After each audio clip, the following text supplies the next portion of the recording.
The Leominster City Council meeting is funded in part by DeCarolis Insurance Agency at www.decarolisinsuranceagency.com and by Avidia Bank at www.avidiabank.com.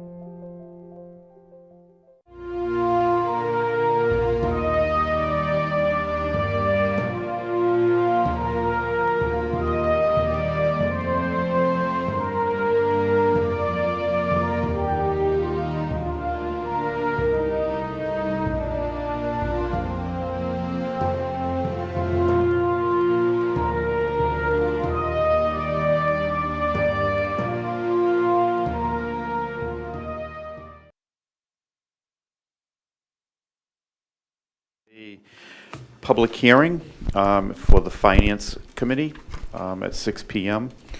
I am Dave Cormier, the Chairman of Finance, and here this evening as well is Pauline Cormier, the Clerk, and Peter Angelini, the third member. This is regarding C-23. Dean J. Mazzarella Mayor requests that the tax classification hearing be held on November 25th, 2024.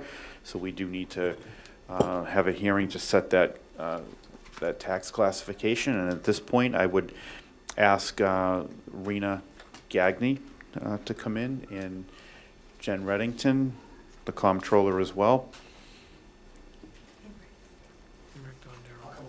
and Rick Dondero. I think I kind of already introduced all of you, but if you'd like to introduce yourselves, you may. I'm Rena Gagne, Chief Assessor. Rick Dondero, Assistant Assessor. And I'm Jennifer Reddington, the comptroller.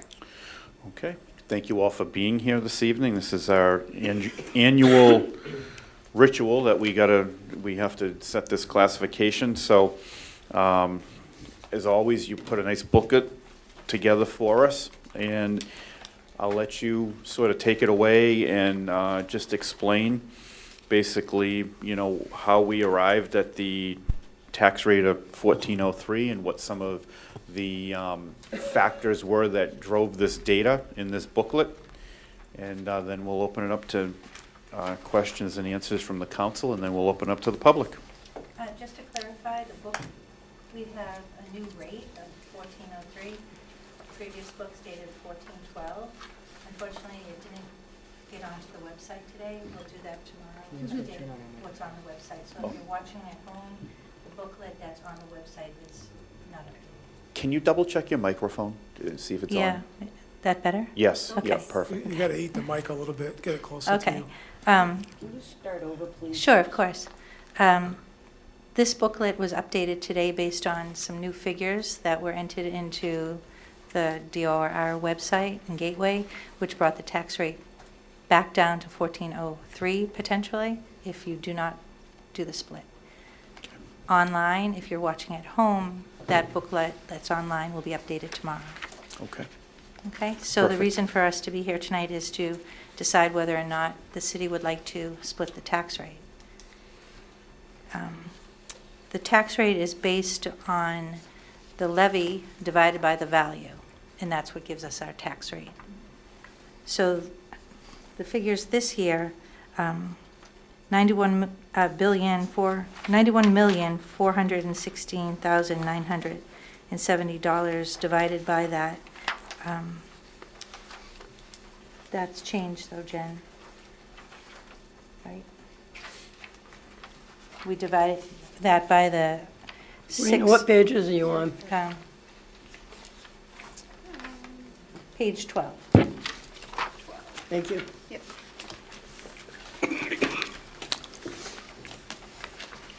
I think the valuation stayed the same. The valuation stayed the same, but Yes. the levy figure has been updated. Yes, the valuation stayed the same. It was, when you put it in, you measure it against the budget to see, and then it comes through with the tax rate.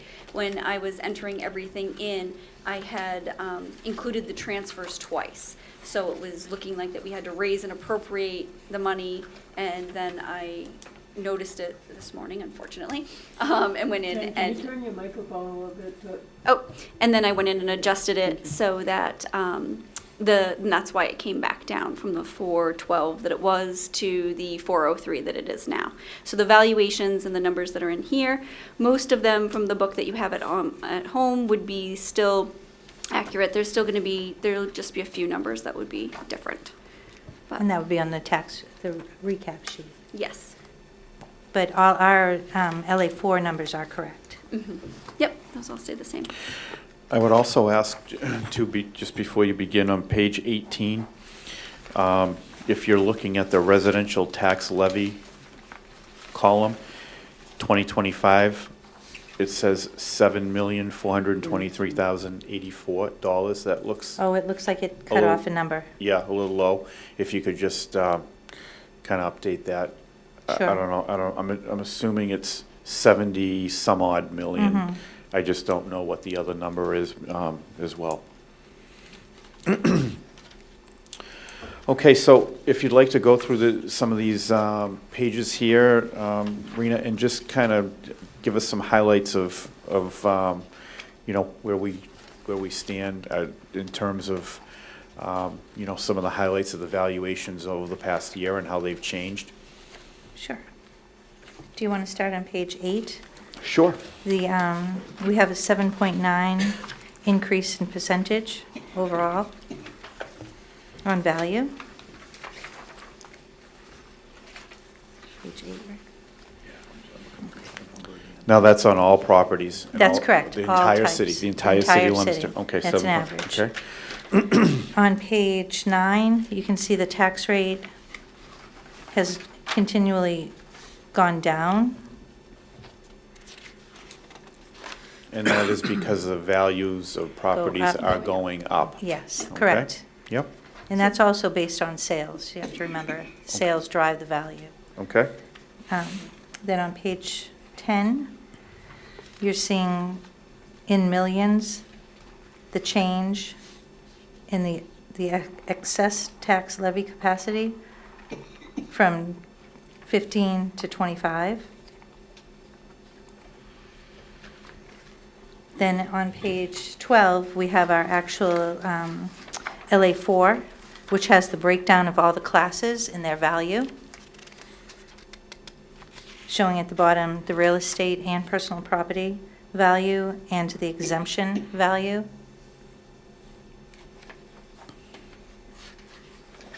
Okay. Are there any questions on? No. Page 13, that shows the difference from 24 to 25 in our parcel count, in our percentage difference, in the assessed value difference, and the overall assessment difference from one year to the next. So there's been, from what I'm seeing, when you look on page 15, there's been very little growth. I mean, you're looking at different single-family homes. We've changed, we've increased by 7. Condos, we increased by 2. Commercial, we increased by 4.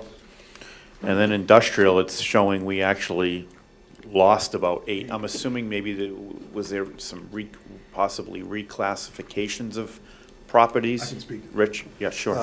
What happens in the industrial class, it's very common, is we combine parcels.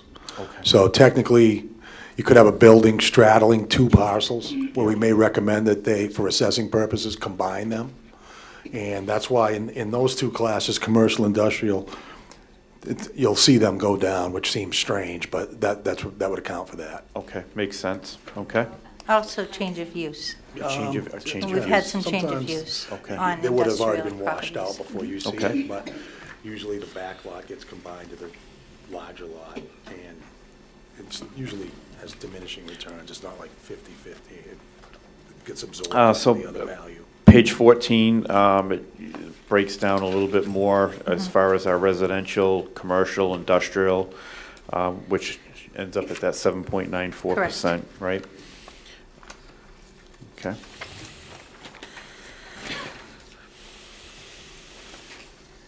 And we have the parcel count.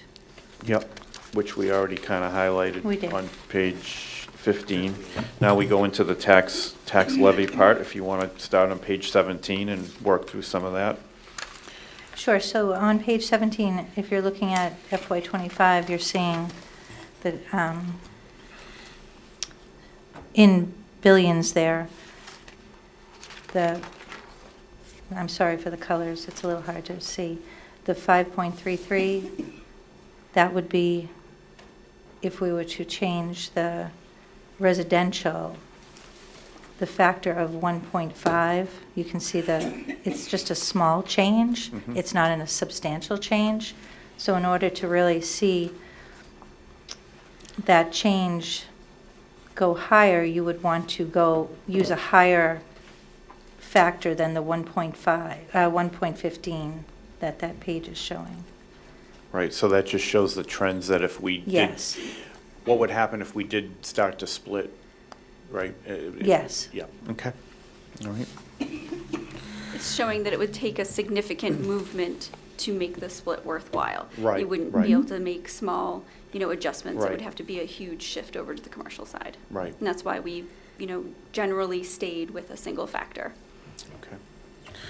All right, and then page 18 gives a more of a better breakdown of Breakdown. the trends of over the past, since 2009, residential, commercial, industrial, personal property, et cetera.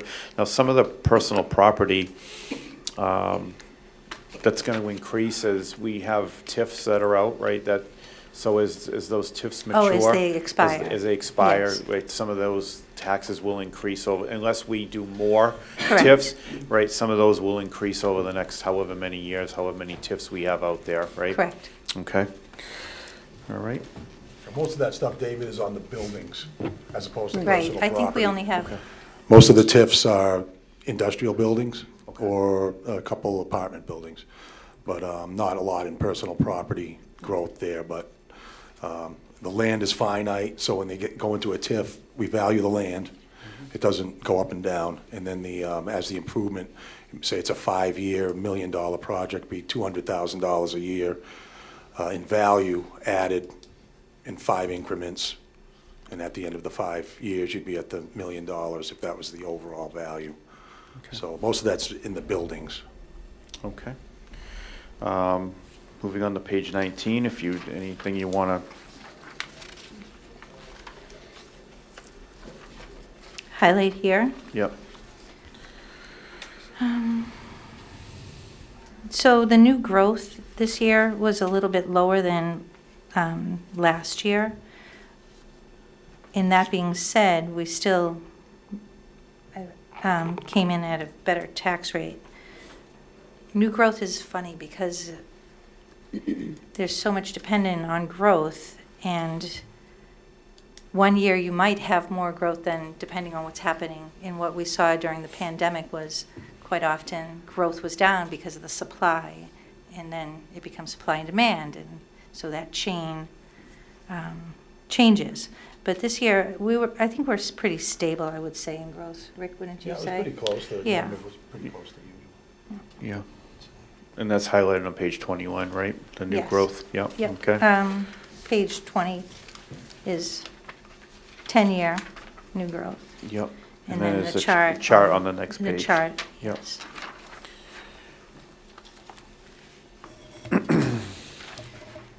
And on page 22, you can see the allowance under Prop 2.5. That has remained fairly stable too. Jen, do you have anything? Yep, we've continued to go up the 2.5% as needed throughout the budget process, but we still do have quite a healthy, excess levy capacity. What's that So- figure? $5,940,821.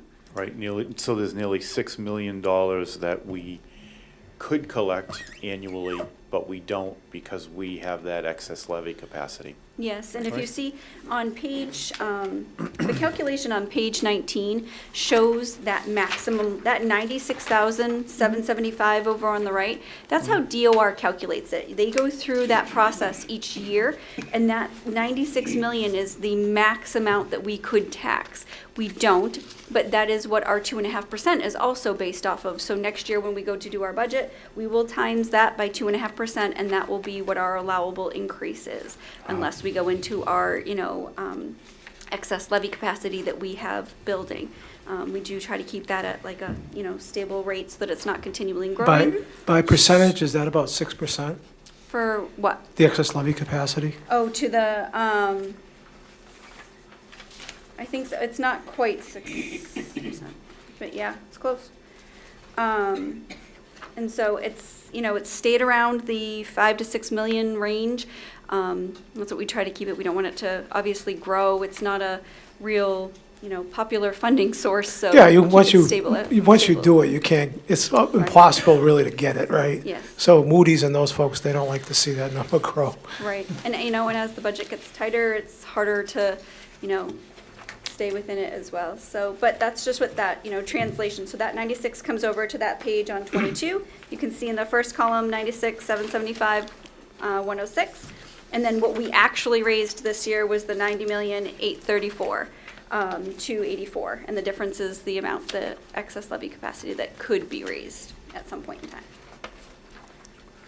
Okay. But moving. And then, so on page 24, you can see the shift with the factor. If we were to do a factor 1, it's across the board, commercial, industrial, residential, personal property, all stay at the 1403. But as you go down, you can see at the very bottom, the 1.10, it's not that much of a change. It doesn't bring that much excess For the public. for the public. For the public, what we're doing is we're setting the classification, right? Correct. So we've always prided ourselves long as having a single factor. Correct. One. And the concept is that we have the percentage of industrial and commercial property to residential property is heavily weighted towards residential. So because of that, to give any real benefit to the residential taxpayer, you have to punish the Correct. commercial and industrial taxpayer.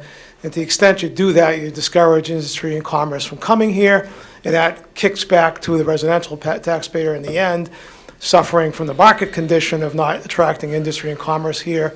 And we, at the end, always decide to go with the factor of 1 because of that. Is that a pretty 100%. succinct way of saying That that? is 100% correct. And, Well, you and really have Thank to- you. really And have to basically- punish the commercial Yes, industrial you do. class to make any kind of savings for the residential. It's just, the numbers are too out of whack. It's just the sheer amount of single-family and condos, and there's, roughly 1,000. It's, the commercial industrial is less than, I know It's about one year we less hit than like 1,000. 18 or 19%. I think that was a sort of a victory, but it's less than that, right? It's like 15, 16%? Yeah, out of 14,494 parcels, 1,000 or Yeah. less, commercial industrial. Yeah. So you can see the percentage, you'd have to jack that Right. and to make any substantial change for the majority.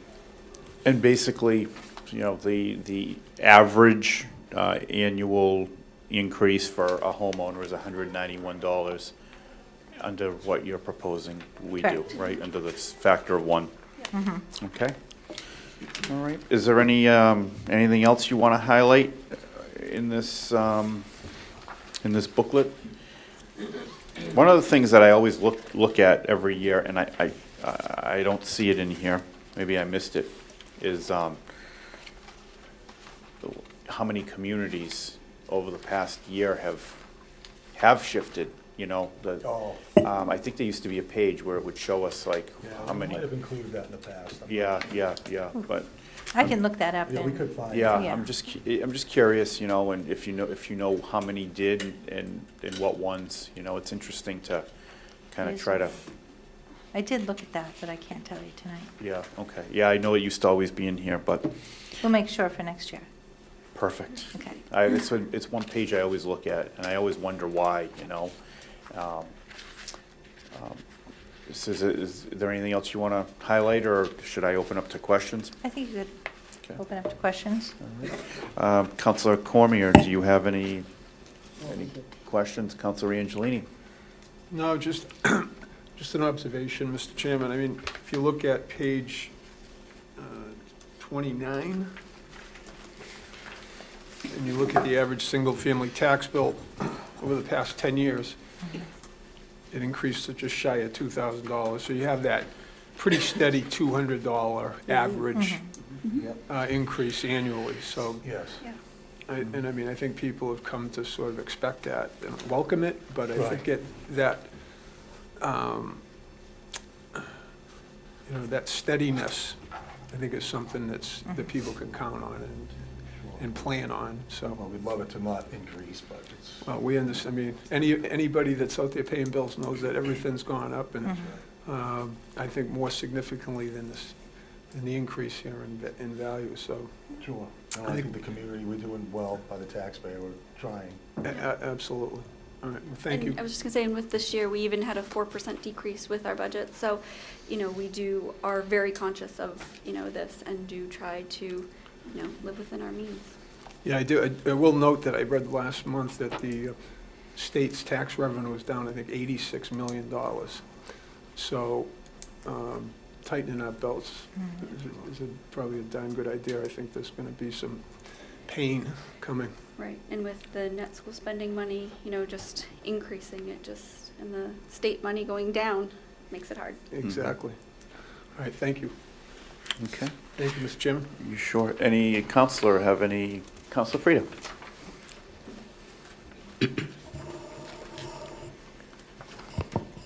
Jen, on page, or Rena, probably, on page 32, who is Central Heritage for LLC? Is that Water Tower Plaza? It is. So last year, it was listed as apartments, and this year it's listed as, Shopping mall. I wasn't quite sure last year of the gentleman that filled in, but, I think, not knowing the community. Is that what, Rich Scanlon. Rich Scanlon. yeah, I don't even know who he was, he Yeah. just, He was the interim chief assessor at the time. but that is Water Tower Plaza. Yes, you're correct. There's an error here. It shouldn't be a part of this. And Moose Creek Holdings, who is that? That is Target over Orchard Hill Park.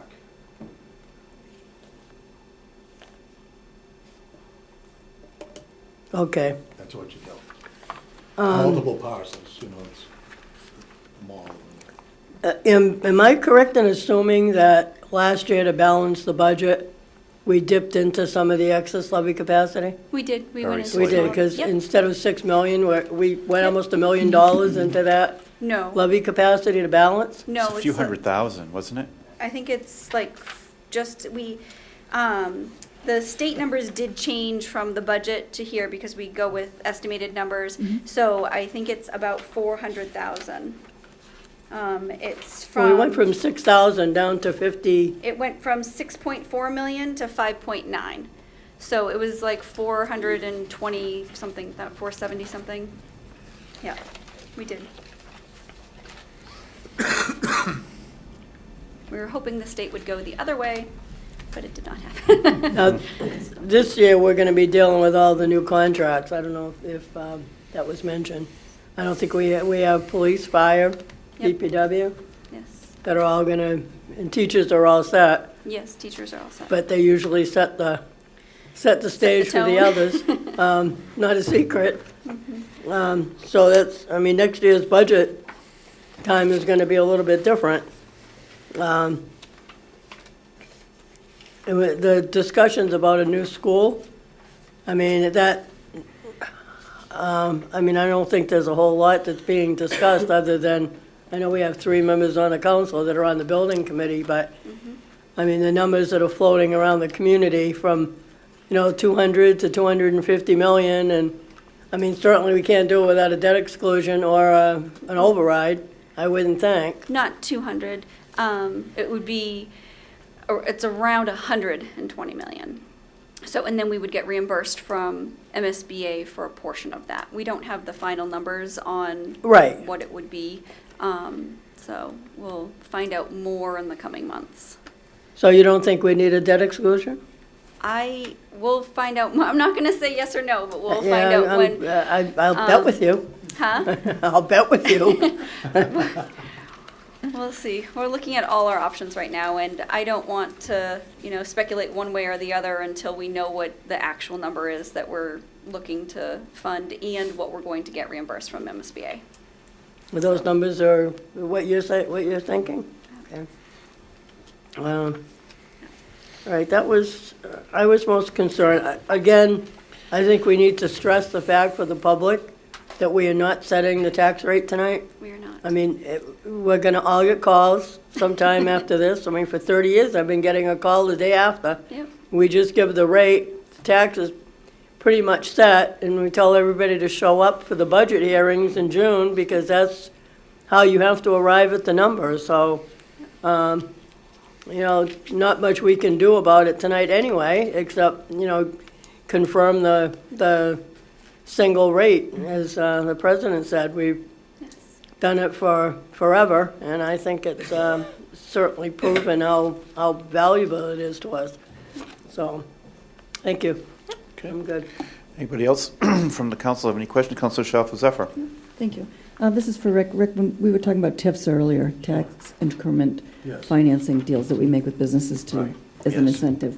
So Sure. when those are finished, is that considered new growth? I mean, when the industrial building comes back onto the rolls, or is it just Well, I put think into the it's industrial? considered new growth it's growth. Oh, it is growth, so it is. We're picking it up each time, yeah. Got it. So It it's- doesn't it's- exist, it's now it's thrown into considered the new growth. meat grinder, and it's Okay. part of the rest, yes. That's what I want to know. It's just in increments, instead of, completing the building on a final and adding the full improvement to that value, we're just chipping away. It gives them incentive to build the building and have a little break on the taxes for, the first few years. I mean, they've been successful, the process cooling, Gerard Tools, just getting started. That building was just finished on Research Drive, and there's another one that's coming on the apartment building over here. There's not that many. I think there's probably 10. There's not that many of them, but they seem to do well. I'm a city resident, so I like a short term and get them on the rolls as quick as possible. But it seems to be working okay Good. so far. In looking at the overall report, I mean, the story here is that residential values have gone up, right? Commercial, industrial have gone way down. No. No? You can see on page the breakdown of what each class did value-wise. Okay, I was looking at the new growth page. Oh, I the mean, new in growth, terms yeah, of- new In growth. terms of no. growth, I wanted to speak to David's point earlier, where this year seemed a little light, but we do have a lot of things that are in the works that I just jotted a bunch of stuff down here. And I can just ramble off a few if you guys are Sure. concerned about growth. There's gonna be a 15-unit apartment building built on 39 Marcello Ave. That is exempt. That is North Star Services. Yeah. That's currently under construction. That's really not going to help our cause, but there are 32 single-family homes proposed or under construction as we speak. They've all been permitted to be built.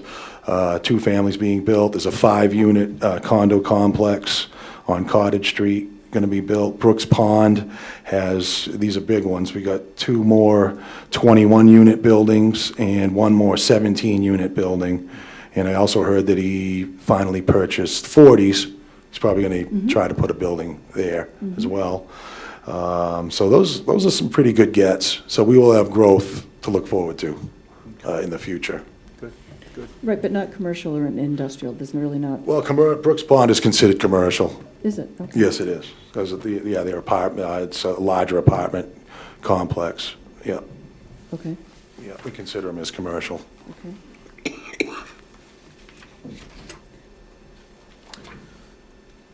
Just to be clear, you want us to vote, obviously, you're recommending we vote for continue the factor of 1, right? Yes. Are you all I have another question. You know, in looking at page 32, which is the comparative list of the top taxpayers in town. So if my math is right, and I did it quickly, it looks like these businesses, you know, their valuations have gone down significantly, right, 17% or so. The valuations, as well as the amount of tax that they're paying. If you can get specific on one, we can look at any of them. Let's see here. I just looked at the totals. Rick, I just looked at the total for Yeah, so each what year. happened last year with Brooks Pond is they put a plan together. It's constantly moving parts over there, so it's a major challenge for the assessor. They've made, I've been here 11 years, they've changed the maps over there 11 times. We only can change a map every 2 years, so it really puts you up against it. So what they did is they combined what you're seeing on the top line, Craig Amaral Apartments, 36 million, it looks like that went down. That actually in '24 was combined. In '25, they wanted us to break it away. So Brooks Pond is a difficult one. I'd have to probably have a special meeting with you, and we could walk through all the math and how much it's changed. But Brooks Pond is actually 10 parcels totaling $85 million. I treat it as one, but because they're all different parcels, they're assessed individually. So when you look at Brooks Pond in particular, when you say Eric Sullinger or Craig Amaral, that's only one parcel. So some of Brooks Pond that is in here in 2024 is not in 2025. Is that right? No, what you're seeing is on both of these lists, you're only seeing like one of the parcels because one of them has like a lot of buildings. Okay. And you could have one parcel with one building. You could have, one of the parcels, I think, has 8 30-unit buildings, which would bring it up to like $30 million. And again, if you add them all up, it's about $85 million. Okay, but if you just look at the Project. total for each year, you know, of the top 10 taxpayers. sure. 2025 is down by, according to my math, about 17% in valuations. But it's because the property's split. Yeah, So they're not singularly now one. Yeah, they 36 split, million. yeah, They're right. now, 2 or 3, there still Yeah. would be total 36 million, but as a single property, they split the, into different lots or different sections.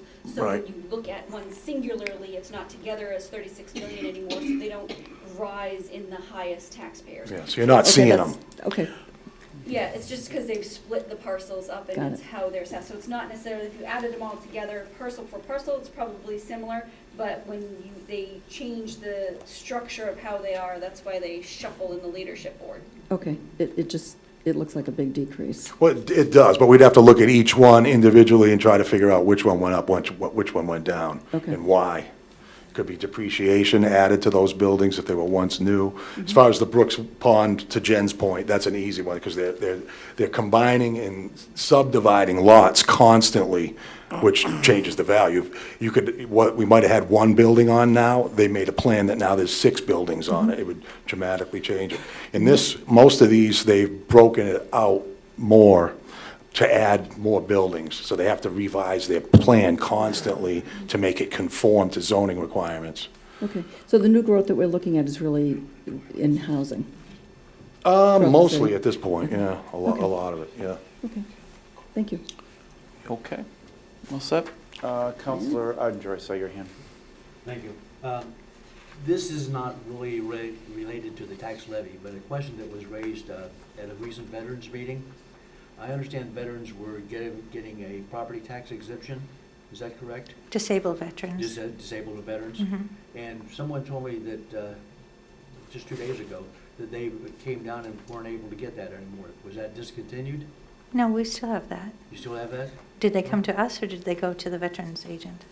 I think it was to you, but I'm not sure who, but he just approached me and said, why is this happening, that I don't get my personal property tax exemption?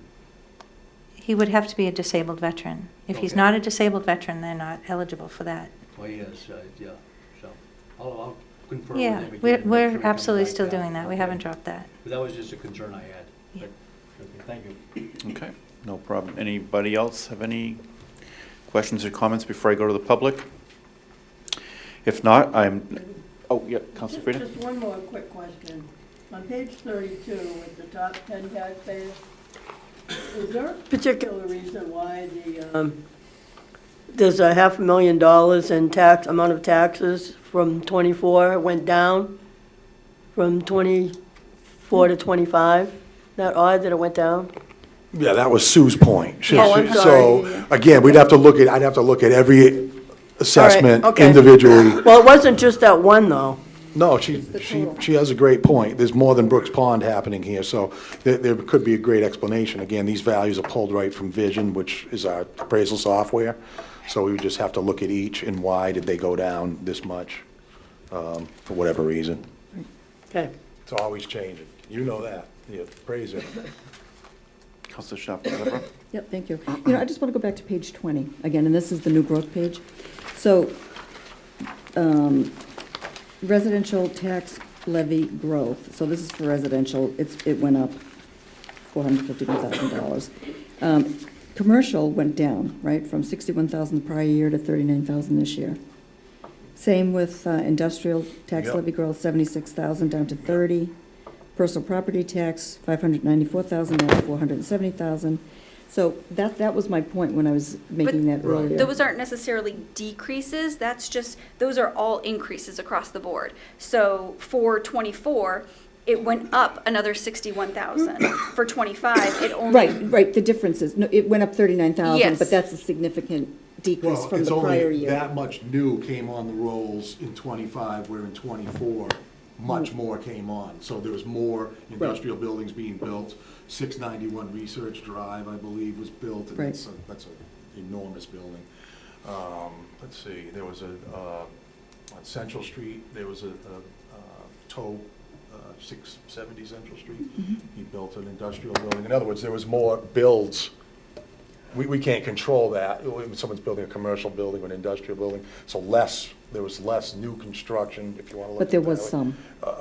But there was some. Right, Absolutely. right. And So it it's not was- as if those values went down, where only brought this much new to the fold in That's right. 25. Where on the residential part of the chart, there's a lot more growth in housing. That was my point, because I was looking at industrial and commercial thinking, being a little bit more concerned about the lower new growth numbers. That was what I And was. growth, isn't always new construction. A lot of times, we do cyclical inspections, 8,300 single families. So you didn't realize they just built a 200 square foot shed. Right. They put an in-ground pool in. We never knew about it. Yep. We consider these things growth. There's new items to property. Most of the lion's share is residential. So even those little sheds and all that stuff, that gets all put in there, and it adds up Adds up. at a much greater clip than and there's only 1,000 or less commercial and industrial properties. So just basic math, there's so many less of those that that number's gonna go up less every year, unless you've got a lot of large buildings being built. Okay, thank you. Yeah, I'm good. It's a little misleading when you see it this way, but, just All right. to spell that out. If no one else, I will now go to the public. Would anybody from the public like to speak in favor of C-23? Once again, would anybody else like to speak in favor of C-23? If so, please step up to the microphone and state your name and address for the record. And for the last time, would anybody like to speak in favor of C-23? Would anybody like to speak in opposition to C-23? Once again, would anybody like to speak in opposition to C-23? For the third and final time, would anybody else like to speak in opposition to C-23? Seeing none, unless there's any other comments, I think I'm going to declare this public hearing closed, and I will ask the committee, we will vote on a factor of 1 during the meeting. Okay, thank you very much. Thank you. I Thank like the you. new Thank you all chambers. very much, thank you. It was really nice, you guys. Pretty good. Is that going to increase our tax rate? I just want to mention how lucky we are that Rich Dondero has such an institutional memory and Yeah. can just spin I agree. the properties I'm off. not on the streets. I'll be at your place, watch out. Thank you, guys. Thank you. Thank you. Councilor Angelini, it's all yours. Thank you, Mr. President. I see Sergeant Robichaud's out there in the audience. Sergeant, would you be so kind as to come up and have a seat? You're making so many appearances, I'm going to consider putting in a requisition for a reclining chair for you. Be satisfied with the computer terminal, just so I can sit here and work. That's fine, thank you. So we have a myriad, first of all, let me introduce myself. My name is Peter Angelini, Chairman of Legal Affairs Committee. I'm joined this evening by the second member, Ward 1, Councilor Robert Tossi, and the third member, Ward 2, Councilor Pauline Cormier. And this is a public hearing of the Legal Affairs Committee on petition 17-25. Greg Robichaud, Sergeant, Leominster Police Department, requests to amend Chapter 13 of the revised ordinance entitled Motor Vehicles in Traffic. Chapter 13, Section 13-44 of the revised ordinances entitled Same Between 8 a.m. and 6 p.m. is hereby amended by deleting the following text: Lancaster Street, north side, from in front of 488 Lancaster Street, to and including the front of 508 Lancaster Street. Sergeant, you were kind enough to provide us with a couple of letters. The first one deals with petitions 17, 25, 18, 25, and 19, 25. So if you just give me 1 minute, I'm going to read this into the record, and then I'm going to turn it over to you. This letter is dated October 21st, 2024. Honorable City Council members, I respectfully request that a change in the parking ordinance be considered for the vicinity of Lancaster Street and Howard Street. This is due to a recent increase in motor vehicle crashes at that intersection, as well as historical data showing frequent crashes over the past several years. Several of these crashes involve injuries. One of the contributing factors in the crashes I've looked into was the limited sight line to the operators left and right as they were stopped at the stop sign on Howard Street facing Lancaster Street. Howard Street is a small hill at the stop sign, and vehicles stopped there are slightly lower than the level of Lancaster Street. This decreases the sight line for drivers to see cross traffic on Lancaster Street.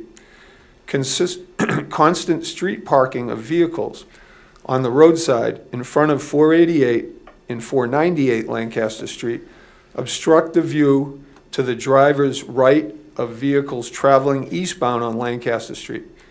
Additionally, street parking in front of 506 to 516 Lancaster Street obstructs the view to drivers left of the vehicles traveling westbound on Lancaster Street. These factors combine to reduce the visibility to drivers stopped on Howard Street, which often results in near-miss situations and occasionally crashes. The area is currently designated by ordinance as 2-hour parking between 8 a.m. and 6 p.m., with no parking restrictions outside of these hours. This is currently not posted or enforced. I support the no parking zone on Lancaster Street because it will keep the area clear for and improve sightline and visibility for motorists to see oncoming vehicles and pedestrians. This will increase public safety and reduce the chances of crashes in this location. I have submitted 3 petitions for your consideration to support the changes. 2 will remove existing ordinances that allow 2-hour parking. The third establishes a no parking zone in the affected area. And then we go on to the attached 3 ordinances. So having said that, Sergeant Robichaud, welcome. Thank you for joining us this evening. I was a little concerned when I looked out there earlier and didn't see you. I said, I'm flying by the seat of my pants tonight. So thank you for coming in and bailing me out. I turn the floor over to you. Thank you for having me. I work up to the last minute. As always, I have many, many things on my plate. I'm sure. But I always make sure I'm here for where I needed to be. There's not really much I can add other than what I put in that letter, other than the fact that I have noticed anecdotally and with some of the traffic data we've collected Howard Street has become a commuter's throughway. Traffic's been picking up, the speeds have been picking up, and with increased traffic, it turns into increased crashes. And the fact that Lancaster Street in that area is posted, I believe, 35 miles an hour, it doesn't give people a lot of heads up if you can't see left and right. So people are kind of taking a leap of faith, and sometimes they're not making it. So with all that, I knew this was coming. Over the summer, we had a crash involving a gentleman on a scooter, an older gentleman, and he was injured fairly badly. And that kind of caused the impetus to say, okay, now we have to do something about this. And I did a lot of research and had to actually draw a map to figure out how these ordinances all interworked. And I believe I got it straightened out, so hopefully we can go forward with this. Well, when I was out there doing my exploring to try to get more familiarized with this area, and I don't know how this plays into your equation of the overall traffic flow in that area, but across from St. Leo Cemetery, between the cemetery and the new LATV building, I noticed there were 15-minute parking signs there, which for whatever reason, I'd never noticed before. So is that, how are those sort of designed to, as far as for convenience or sightline? Are those at play at all? That area with cars parked on, that would be the west side, I guess, of Lancaster? You know what I'm talking about? Further west towards the Dudley Street area, I believe. The research that I did was from Elm Hill Ave to Howard Street, Okay. that basic area. So from Elm Hill Ave to a little bit past Howard Street, actually all the way over to Pennacook, there is multiple ordinances that overlap each other that outline no parking in that entire area, except for the little carve-out in the areas that I specified. I didn't look anything further west than that. So yes, you're right. I believe there's some 15-minute parking. If you look at the ordinance for Lancaster Street, I believe there's a small exemption for, I believe there's a daycare that was next door to Luca's. So I believe that has some sort of that might be the 15-minute parking you were mentioning. Okay. Over by the cemetery, I'm not 100% sure. I don't remember that one off the top All of my right, head. that's fine. I didn't want to get off course, but I thought, for some reason, I thought that was, like I said, that was something I never noticed before, so. And I don't know if that's enforced either, so just was throwing it out there. Thank you. Let me go to members of my committee. Councilor Tossi, do you have any questions on petition 17-25? Yes, do we feel like we're going to affect any businesses that may be in that area down there at all? I know there's a bar. Absolutely. I've already had some conversation with the owners of that bar. They are not happy about it. I am also not happy about it. I'm not the type of person that likes to restrict parking because obviously it's impacting people's businesses, Right. their homes, their livelihoods. The only reason I'm in support of this is the fact that they have a decent parking lot behind the building. If they didn't have that decent parking lot behind the building, we wouldn't be here. I'd be trying to come up with some other type of a fix or a situation. There's another petition, not related to this, but I put in at the same time regarding Pleasant at Adams. Yeah. And that one, I had to be very cognizant and careful of because the parking there is A, it's somebody's home, that's where they live. B, there's not a whole lot of options that they could use to park their cars elsewhere. Sure. So I am cognizant of these factors. All right, thank you. You're welcome. All set, Councilor? Yes, good. Councilor Pauline Cormier? Yeah, Counselor Tossi kind of took part of my question, but we know that there's going to be an impact specifically at Miranda's. Yes. Do we know, is there going to be a residential impact as well? Yes, the house to the east of Miranda's, I spoke with one of the residents who is mobility impaired, and she was one of the ones that would park her car right in front because her apartment happened to be on that floor and she could walk straight out. The parking for that residence is actually off of Howard Street, which due to the hill puts it one story down from her apartment. Due to her mobility, it creates a situation where now she has to either walk down the stairs in a mobility limited fashion, or now I've noticed the last few times I went by there, she would park the car on the front lawn. So, yes, there are compromises and impacts onto different people. Unfortunately, that's how it is all over the city. There are people that have to find their way to get what they need to get done. I've informed both them and Miranda's unofficially if they're just picking up, dropping off. If she's pulling up to drop off some groceries and then gonna move the car after, not a problem. If, I explain this to Miranda's, if they're dropping off somebody who's handicapped at the front door and then parking the car in the back, that's never a problem, as long as it's live, stop, do your loading and unloading and go. It's the cars that are there for extended periods of time that are obstructing the view of the traffic and creating hazardous condition. That's what we're trying to eliminate here. Okay. And no, and I support that, and I know what it's like to try to get through that intersection in that area. So I agree with you there. One of the calls that I get most often, and I have a couple pending on my desk right now, is people in that exact position that are handicapped. They don't have handicap parking in a driveway. Their most convenient and safest entrance is through the front door.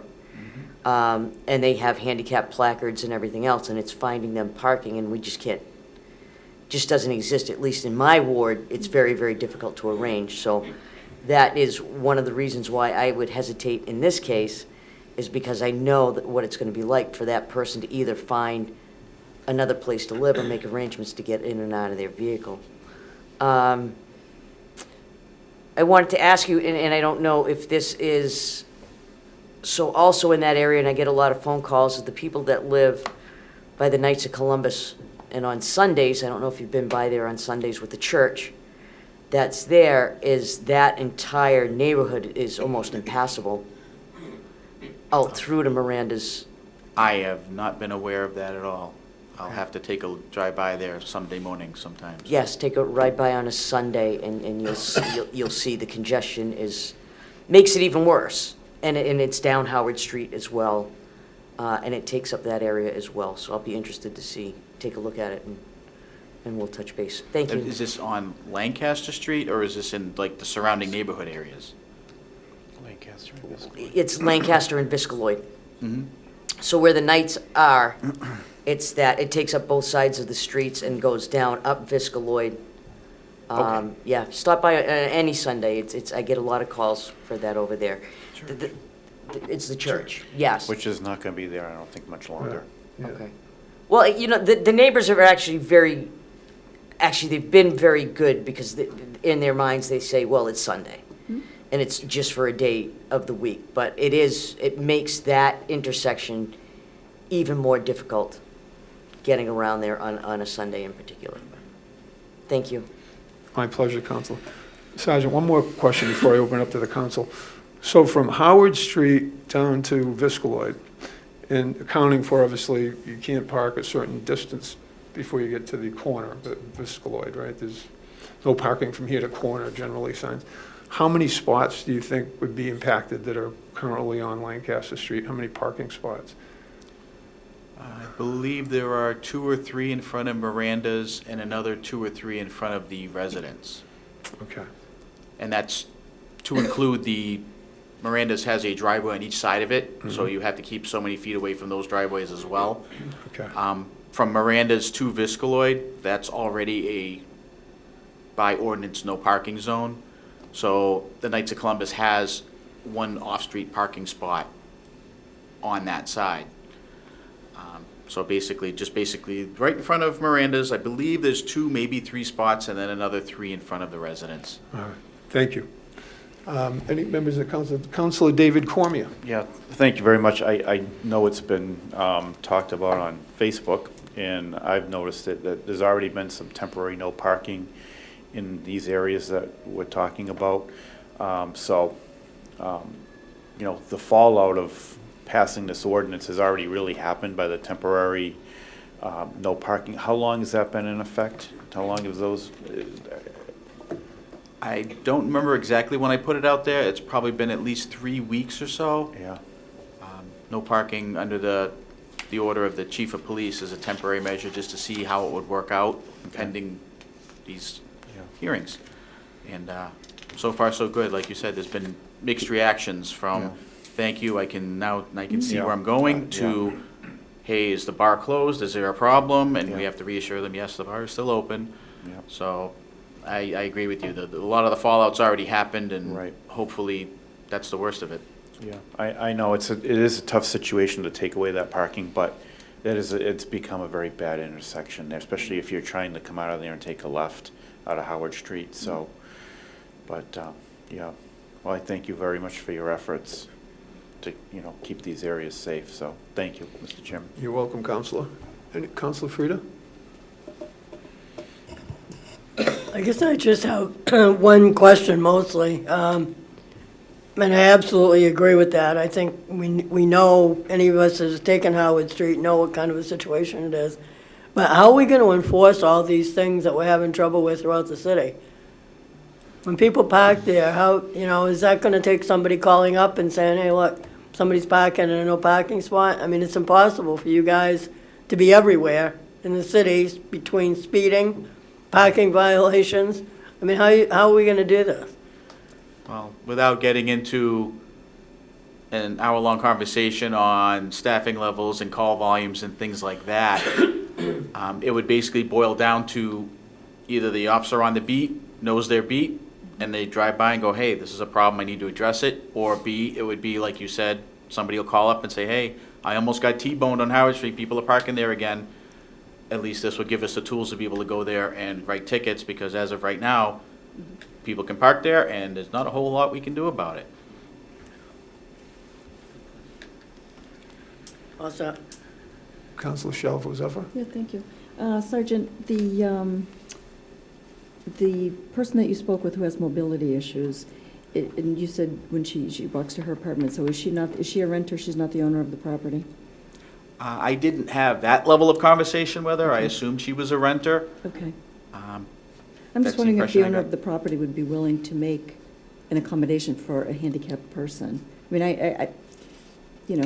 I understand that it can be really tough for people to walk up and down stairs when they have, limited mobility or concerns with their own physical health. So I understand. I think it's a terrible, terrible intersection. I didn't realize Miranda's had parking in the back, so that's a good thing, and maybe they can promote that a little bit more. I mean, I don't know if their patrons know that. They must, but I. It's just a question. I don't know whether or not there might be an accommodation for a handicapped spot, that would be a little more convenient for that one person. Well, like I mentioned, I've noticed that they've started parking in the lawn in front of the house. Okay. So from the stop line where you would normally stop at the stop sign on Howard Street, Yep. looking to the right, her car would normally be the first one you're looking at. You're looking at the back of her car, and you have to kind of look under the tires to see the oncoming traffic. Now her car is on the front lawn, a lot closer to the house, Okay. which frees up that sight line. The downside is now we put this woman in a position where if she wants to walk out her front door, get in her car, hey, her car is closer, but now she has to back onto Lancaster Street over the curb, or I don't know if there's an actual curb, but off her lawn into traffic. So far from ideal, but there are other residents further down, like on the other side of Howard Street. All those cars are parked facing, so they would all either have to pull straight out or back out into Lancaster Street. So it's not a drastic difference. It's just, it's slightly less convenient for her, but it's still far better than having to park one floor down in the parking lot. Right. So if the landlord's allowing her to park there, great. Good. All right, thank you. I'm good. Any other counselors? All right, seeing none, let me go to the public. Is there anyone in attendance this evening that would like to speak in favor of or in opposition to petition 1725? If so, please come up to the podium and state your name and address for the record.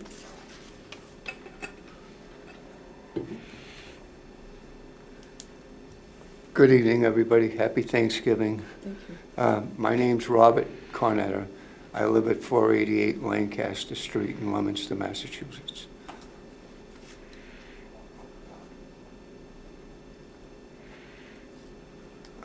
Should I continue? Oh, please. Oh, I'm so sorry. I was waiting. As far as the parking situation at Miranda's goes, we only have 17 spaces in the back and the side of the building, that's all, for 100-person capacity. We also don't get mad if Luca's parking happens to interfere with ours. If they come into our lot, we're very friendly about that. The thing is those 3 spaces are important to us for more ways than one. When it gets busy there, between 4 to 7, 8 o'clock at night, and her parking is all filled up there, then they come towards us. They park in our lot. And I was brought up to share, so we don't say anything about it. But a lot of those times we're busy too.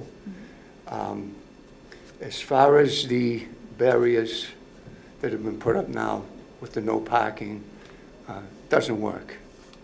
I have pictures of an accident there last Thursday night at the intersection. Somebody coming out of Lucas,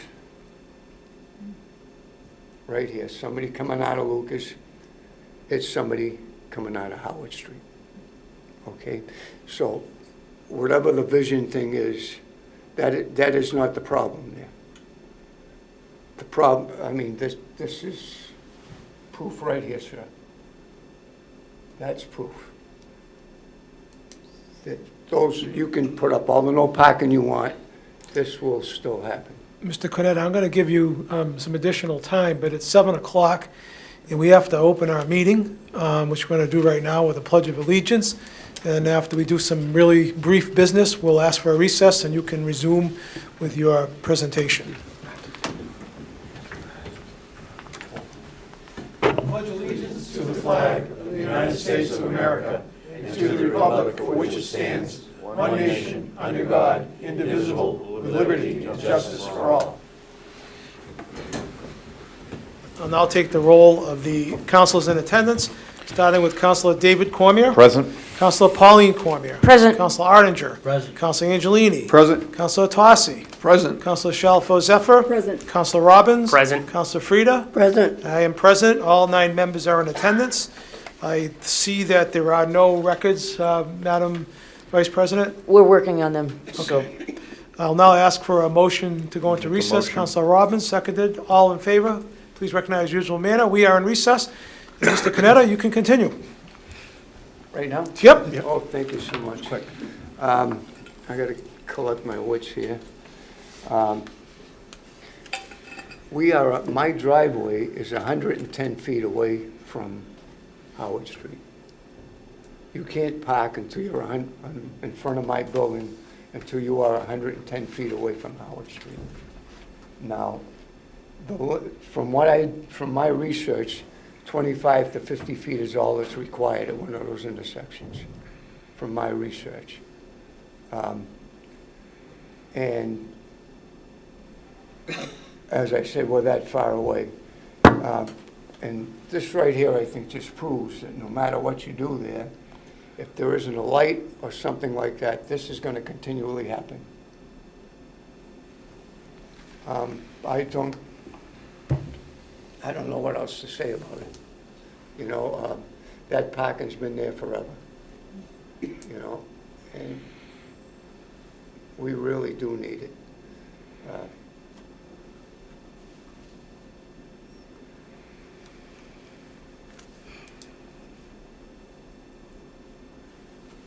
I would really like, I mean, I beg you not to do this to us. We got hit by the pandemic. Then they took an hour away from our ability to serve. And now this. We're struggling. My partner's in the hospital now. They wanted me to stay in too. I'm fighting for my life there. I beg you not to do this. I beg you to follow the science, please. All right, That's all I have to say. Thank you. thank you, Mr. Canetta. Is there anyone else in attendance this evening who would like to speak either in favor of or in opposition to petition 17-25? For the second time, is there anyone in attendance this evening that would like to speak either in favor of or in opposition to petition 17-25? And third and final time, is there anyone in attendance this evening that would like to speak either in favor of or in opposition to petition 17-25? Seeing none, Mr. President, I'm going to declare this public hearing closed. Very well. We'll move on to, I guess they're all related, right, the three of them? Thank you, 18 ladies and gentlemen. Thank you. Mr. Canada. 18-25, Mr. Chairman. Thank you, Mr. President. Petition 1825 is Greg Robichaud, Sergeant, Leominster Police Department. Request to amend Chapter 13 of the revised ordinance entitled Motor Vehicles and Traffic. Chapter 13, Section 13-47 of the revised ordinance entitled Same at All Times Except Sunday is hereby amended by deleting the following text. No person shall park a vehicle on the east side of Lancaster Street from Viscaloid Avenue South to Howard Street for any longer than 2 hours on any day except Sunday. And once again, Sergeant Robichaud, this obviously plays into this overall scheme as you described in the letter that I read into the record earlier. Correct. All right. Well, once This again, is like merely an overlap, right? These two ordinances overlap? Yes, there was two overlapping ordinances. One was currently the parking in front of Miranda's is 2 hours, except for during certain hours and except for Sundays, and that was what the two Right. ordinances would allow. And those need to be rescinded in order for the no parking to go in. Right. Same with this one. Yes. all right. I don't have any questions on this one. I'll go to members of my committee. Councilor Tossi, do you have anything? Not at this time. Councilor Pauline Cormier? Yeah, just to clarify, so 1725, 1825, and 1925. That's going to clean up the old ordinance with the new language in there, to no parking on either side. So this is just, so it's three separate parts, but it's just going to clear up the one major problem. Yes. Okay, all right, I just wanted to make it clear on my own. Thank you. You are welcome. Any members of the council? Seeing none, I'll go to the audience again. Is there anyone in attendance, excuse me, this evening that would like to speak either in favor of or in opposition to petition 18-25? For the second time, is there anyone in attendance this evening that would like to speak in favor of or in opposition to petition 18-25? And for the third and final time, is there anyone in attendance this evening that would like to speak in favor of or in opposition to petition 18-25? Seeing none, Mr. President, I will declare this public hearing closed as well. Thank you, Mr. Chairman.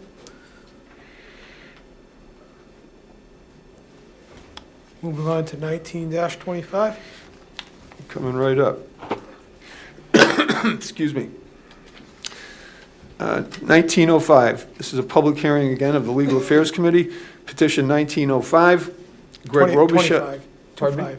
25. 19-25. What did I say? 05. Oh, my God. We weren't even built yet. We're in the old building. All right, let's try this again. Petition 19-25. Greg Robichaud, Sergeant, Leominster Police Department. Request to amend Chapter 13 of the revised ordinance entitled Motor Vehicles and Traffic. Chapter 13, Section 13-34 of the revised ordinance entitled No Parking on Certain Streets is hereby amended by inserting the following text. Lancaster Street, north side, from in front of 488 Lancaster Street to and including the front of 516 Lancaster Street. And once again, Sergeant Robichaud, as we've discussed several times, this is part of the overlap to remove the existing ordinances that are currently on the books and to revise them with the new language. So in light of that, I have no questions for you. I'm going to go to members of my committee. Councilor Tossi, do you have anything? No, not at this time. Councilor Pauline Cormier. No, thank you. Councilor Shalafo Zephyr, I saw your hand up, so Thank the you. floor is yours. Thank you. I have a quick question. The The point that Mr. Cornetta had raised about the 3 parking spots in front of Miranda's, is there any way that you could accomplish what you need to do by not taking all 3, or by not, deleting parking in all 3? I mean, would taking 1 of them or 2 of them and at least giving back 1 to the business? I'm just wondering if there's any flexibility here. No, that's always possible. Okay. I would have to go and look at it again, park a sample vehicle there and see what the sight lines are to see if, 1 or 2 of those spots Right. were not part of the problem. Okay, It seems the closer you get to the intersection, the bigger the problem is, obviously. absolutely. I was just basically trying to standardize the no parking scheme, so this was the only no parking, this was the only place you could park on that entire section of Lancaster Street. So if it's possible, I could probably take another look at it and say, hey, maybe we can leave the one closest to Knights of Columbus. Right, out of the way. Thank you for that. That's duly noted. I mean, there's an entrance on either side of Miranda's to get to that rear That's right. parking lot. So Yes. you can't block that because people can't get into the rear parking lot. So that sort of limits what's left in front of the building, basically. Correct. Where that front door is, I think that'd probably be the only opportunity to save a spot, but I guess it's something perhaps you could monitor, but I know I'd want to rewrite this entire language right now to accommodate 1 spot, certainly. But if you're willing to look at it, we'd be certainly happy to entertain it at some point in the future. It's only time and typing. Thank you. Thank you, sir. I appreciate Thank your you. cooperation. Thank you. Any other members of the council? All right, let me go to public. Is there anyone in attendance this evening that would like to speak either in favor of or in opposition to petition 19-25? For the second time, is there anyone in attendance this evening that would like to speak either in favor of or in opposition to petition 19-25? And for the third and final time, is there anyone in attendance that would like to speak either in favor of or in opposition to petition 19-25? Seeing none, Mr. President, I'll declare this public hearing closed. Very well, thank you, Mr. Chairman.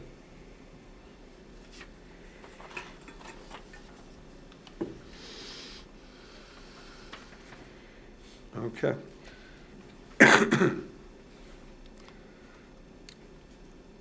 May I proceed? Yes. Okay, thank you.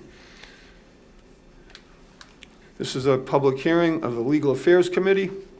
Petition 20-25.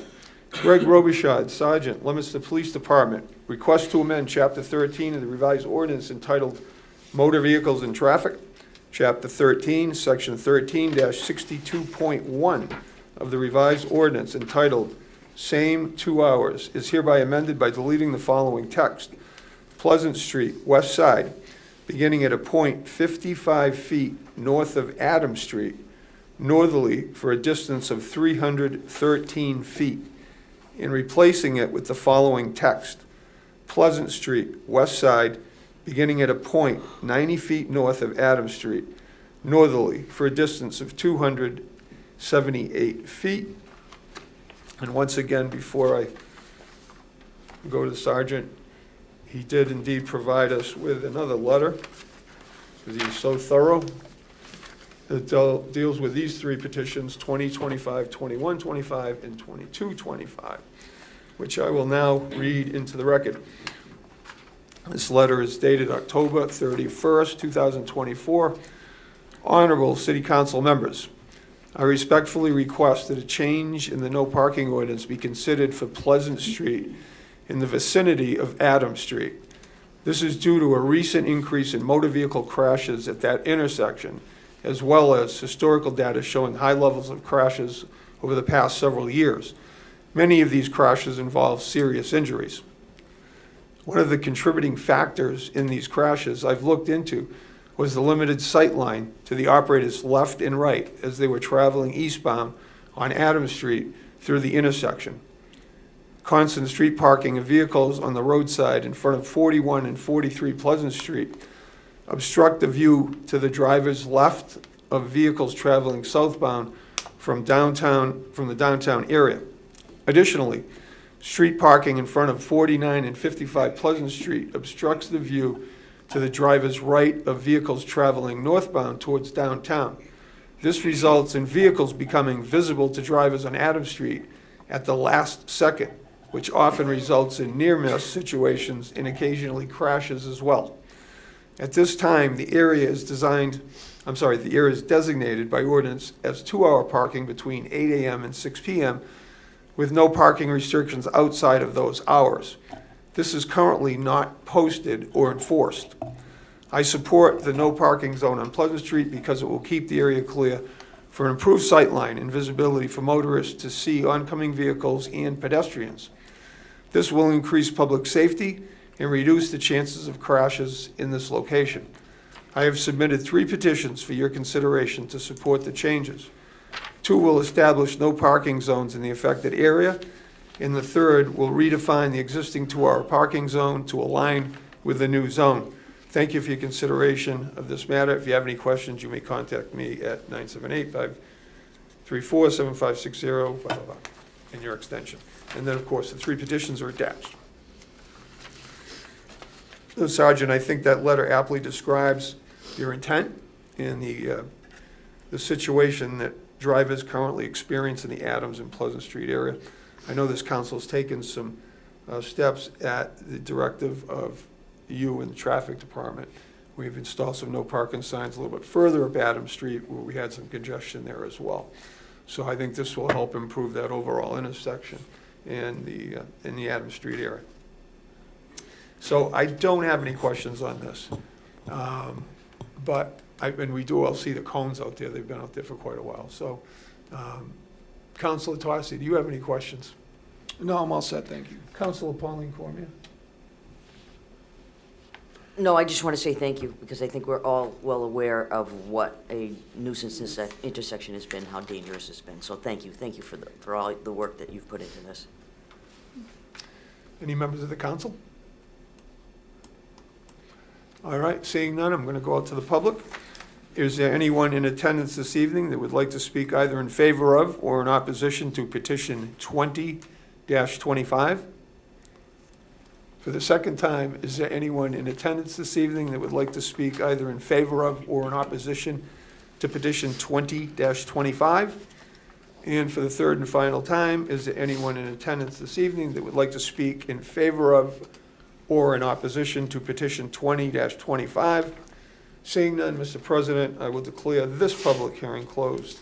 Thank you, Mr. Chairman. We'll move on to 21-25. Yes, sir. This is another public hearing of the Legal Affairs Committee, 21-25. Greg Robichaud, Sergeant, Leominster Police Department. Request to amend Chapter 13 of the revised ordinance entitled Motor Vehicles and Traffic. Chapter 13, Section 13-34 of the revised ordinance entitled No Parking on Certain Streets is hereby amended by inserting the following text. Pleasant Street, west side, beginning at the intersection of Adams Street, northerly for a distance of 90 feet.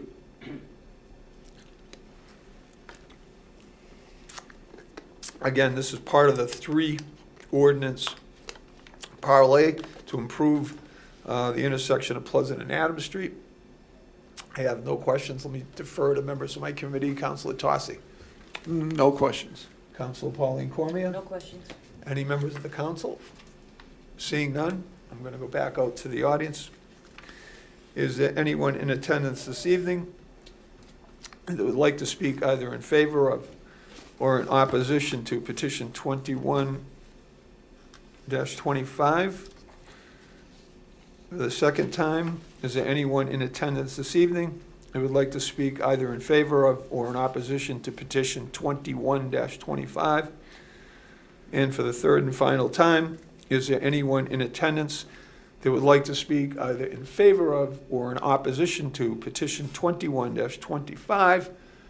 Seeing none, Mr. President, I'll declare this public hearing closed. Thank you, Mr. Chairman, and we're on to the final piece, 22-25 of the traffic. The third leg of the stool, petition, this again is a public hearing of the Legal Affairs Committee, petition 22-25. Greg Robichaud, Sergeant, Leominster Police Department, Request to amend Chapter 13 of the revised ordinances entitled Motor Vehicles and Traffic, Chapter 13, Section 13-34 of the revised ordinance entitled No Parking on Certain Streets is hereby amended by inserting the following text. Pleasant Street, west side, from Adams Street to Pleasant Place. And once again, I think I understand what we're trying to do here and fully support it. I'm going to go to members of my committee. Councilor Tossi? No questions. Councilor Pauline Cormier? No questions. Members of the council? Seeing none, I'm going back to the audience again. Is there anyone in attendance this evening that would like to speak in favor of or in opposition to petition 22-25? For the second time, is there anyone in attendance this evening that would like to speak in favor of or in opposition to petition 22-25? And for the third and final time, is there anyone in attendance this evening that would like to speak in favor of or in opposition to petition 22-25? Seeing none, Mr. President, I will declare this public hearing closed. Thank you for your efforts, Mr. Chairman. Moving on to the final hearing of this evening, Public Safety Committee. Is Councilor Shalfo-Zephyr ready to proceed? I am, thank you very much. This is a public hearing this evening before the Public Safety and Traffic Committee. My name is Sue Shalfo-Zephyr. I'm the chair of the committee. Councilor Angelini across from me is the second member, and Councilor Frida is our third member. So this public hearing is on petition 11-25. Claire Frida, Councilor at Large, request on behalf of Paul and Lisa Gove of Gove Farm, establish a 25 or 30 mile per hour speed zone on Mechanic Street from the bridge at Johnny Road Park to the Lancaster Town Line. Speed to be determined by the Leominster Traffic Department within the Police Department. We've had 3 other public hearings on this. We've given it regular course. I want to thank Sergeant Robichaud for all of the work that he's put in, time and effort and real thoughtfulness. So would you like to give us an update on anything recent that you've discovered or determined, I guess?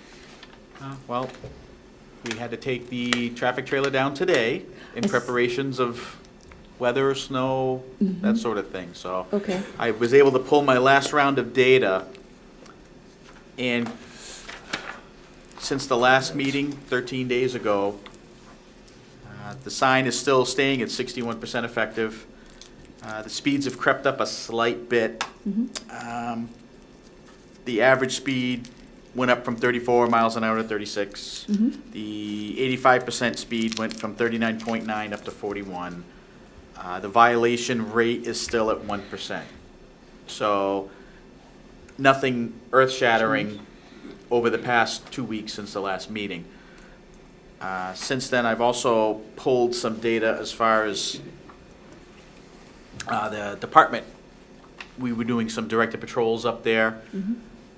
The data I pulled was basically since the beginning of October, so all of October and November up to today. We've had 15 different officers up there for a grand total of 56 days. Adding up all their directed patrol time, along with the car stops they did, 4,699 minutes of enforcement. Just in the area between where Gove's Farm is to, say, 6th Ave. 52 motor vehicle stops resulted in, maybe a dozen or so citations. A lot of that didn't result in motor vehicle stops. There was 90 minutes between, on average, that an officer was waiting before a car stop occurred. So we have been doing some enforcement up there, but again, a lot of this was before the data came up. So a lot of these were during times when there wasn't a lot going on, or officers were only on, like, for example, a few of them were, the officer was there for 20 minutes or 12 minutes, and then had to get pulled away from somewhere else. That's kind of, I pulled this for, just to give you the brief, but it's also to let me know where I can better put my officers. I also let you know that I had reached out to Mass DOT That's right. for data. Mechanic Street, from about the area of 6th Avenue to the Lancaster line, is a 90/18 established speed zone at 35 miles an hour. Apparently this was adopted back October 17th of 1980. So in order to use the 9017 law that we were discussing in the last meeting, it would have to meet the definition of a thickly settled or a business district, and we discussed making it a business district. Right. It specifically says in the law that a thickly settled or business district has to be built up with structures. The area from where Gove's farm stand is to the Lancaster line, with the amount of homes and how close they are, that could just barely qualify, but the whole area up the hill that we're worried about, that's farmland. It's not built up with structures. It wouldn't qualify under that law to change the speed limit. So we would have to go back to the Mass DOT. They would pull this similar data to what I have, which would put the speed limit right back at 35 miles an hour. So with that option kind of, I don't want to say off the table, but it doesn't look good, I looked at some other solutions. The last meeting, I happened to meet with members of the MRPC? I'm sorry? Yeah, the MRPC. Yeah, the MRPC. Right. And I reached out to them, and they said that I spoke with Mr. Brian Doherty via email. I don't know if I forwarded his email to you. Basically, it said that they're planners, not engineers, but they do undertake studies from time to time. Their current booking out time for studies is October 25th, October of 2025. So it'll be some time before they could help us out with this project. But in the meanwhile, they could collect data similar to what I'm doing in a more professional manner with something a little bit higher technology than a speed trailer. So they can collect some more data to kind of support any type of temporary things that we would do. And they mentioned if there's a traffic committee or something along those lines, that the temporary solutions that I had brought up would be a great way to start the discussion. I've done some research. They make what they call speed tables. I mentioned speed tables in the past, how they're like a really elongated speed bump. It allows a higher average speed while still making people slow down. I found out they make removable ones out of recycled rubber that some communities use, where they're able to put them down during the nicer weather, and then they can either move them from location to location, or they take them up in the winter so that the plows don't destroy them, and they can put them back down in the spring. Another option might be repainting the fog lines to make the roads look a little narrower, or some of that psychological stuff we discussed in the last one. And then I also brought up the fact that I did my inventory. We do have several brand new solar feedback signs that we had purchased for various things. I found out just today, one of them was originally scheduled for Howard Street. I believe 2 of them were to replace broken ones on Day Street. That still leaves 1 new one and 1 used one that are up for grabs. The downside is, right where my trailer was, there's no infrastructure. There's no pole to mount it to. There's no electricity. So being a solar trailer, a solar feedback sign, that's great, but we would have to find a way to get the infrastructure there, meaning a pole to mount it on. We'd have to buy some batteries, because the solar system runs on recharging some deep cycle batteries that would have to be purchased and replaced from time to time, every so many years. But if that's an investment that we're willing to make, some of the stuff is already purchased and waiting to be used. I apologize, I had my notes in order until I showed up here. It looks like that's about it as far as I had for my quick notes. I don't know if you had any questions or... No, the question that I want to follow up, I knew that you had the inventory, and, the data that you've collected so far, and the data, even in the most recent weeks, supports the efficacy of those kinds of signs, because there is a 61% I can't think. It causes people to slow down 61% of the time when they see the sign activated. Thank you, exactly. So that, to me, that's a really positive thing. So if we can get people to slow down, that is important there, coming up that hill. So what would be the process for us to be able to get that, that one in the inventory that isn't currently allocated, and get that infrastructure? What would be the process to have that put together? Honestly, I don't know. Okay. An appropriation. It would have to Come be, from the police department, yeah. yeah, it would have to From be the some mayor. sort of an appropriation, similar to the one we had on Grove Ave. There was a sign, a pole, and electricity all installed to support that sign. We could do something similar here without the electricity, obviously. So we would have to have some sort of appropriation to purchase the batteries, have the pole purchased and installed. Mhm. And with the sign already purchased, that'll be some of the financial burden taken off. Okay. So is that something that you can look into? I guess the cost, I have no idea. Is it a $3,000 appropriation? Is it a, I'll have to reach out, 2,000. I'd have to Okay. reach out to someone at the DPW who has price lists for these types of poles, yeah. and who could do the installation, if the DPW can do it, or if they have a subcontractor that does it, that would give us a quote. Okay. Because obviously there would have to be some sort of a footing and mount for it, things of that nature, that would have to meet certain codes. So I'll have to begin the research on that, and I can put something forward to you to see if that's something palatable to the council. Okay, no, that sounds good. Because there really, I mean, are there any other suggestions? I mean, the wide speed bumps kinds of things. Is that something else that would be something that you'd look into in terms of cost-wise? Again, if it's something that's palatable to the council, if it's something you're interested in, I would absolutely get a quote. Unfortunately, I did a lot of digging today. I spent probably about an hour and a half looking at various vendors, contracts, things of that nature. And they all want you to give a quote, and that would put me on multiple sales lists, and I'd be bombarded forever for something that we may never get. So Right. the closest thing I got to a price was a community in Colorado had a study that they did similar to what we're doing right now. And their quote was about $5,000 approximately for one of these recycled rubber speed tables. And they're interlocking, they're meant to be put down, interlocked, they can be put down in, I think they said about half an hour or so, and then they're bolted to the roadway, so they don't move.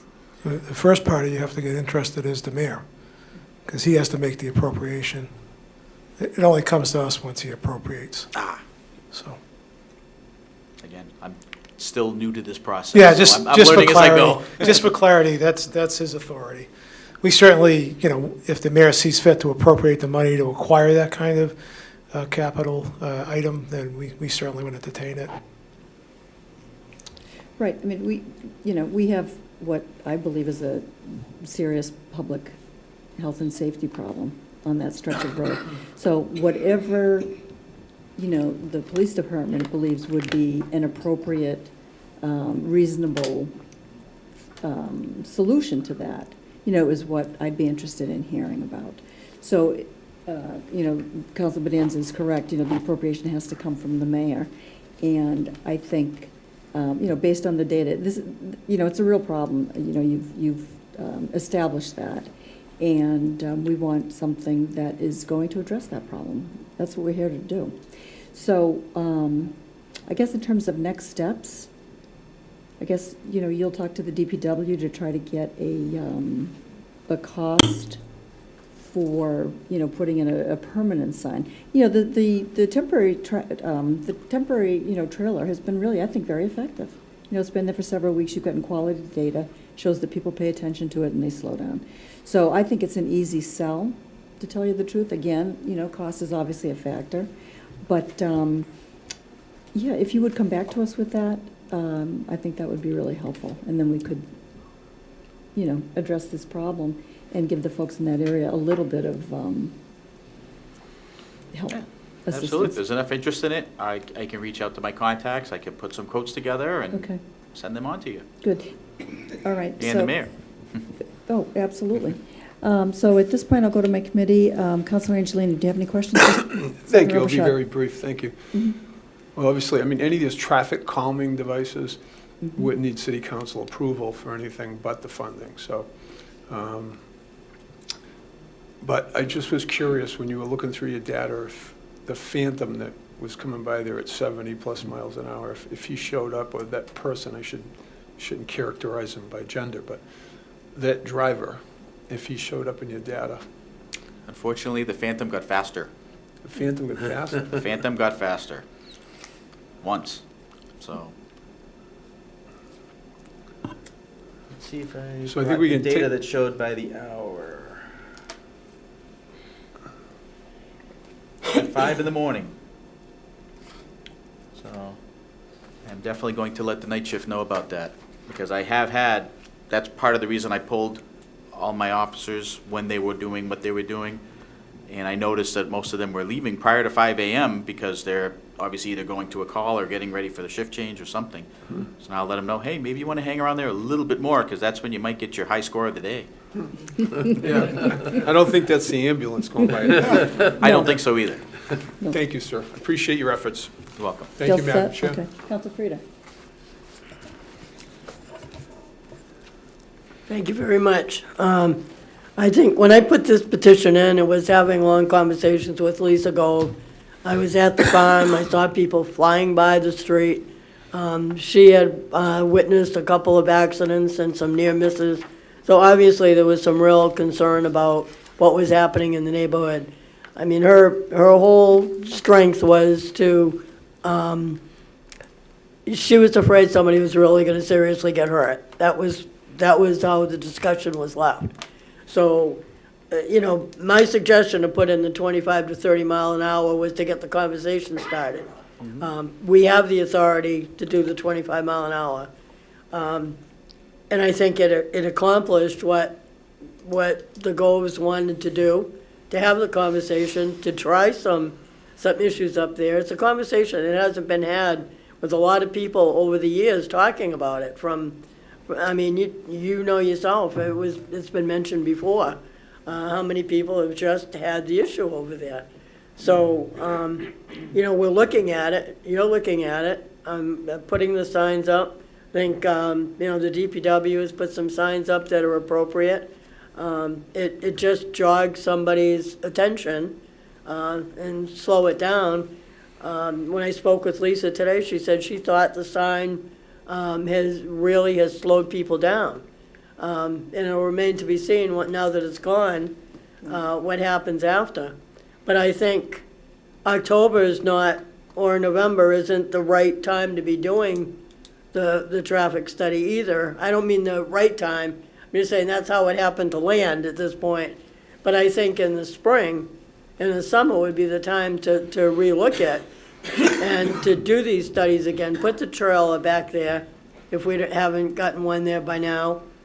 Get it back there and do some of get some more data, you know, on the heaviest time of the year. I mean, we also don't know what's gonna happen on the landfill.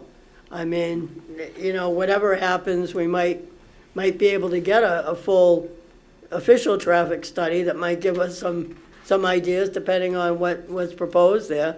But I think there's a lot of options and we're looking at it.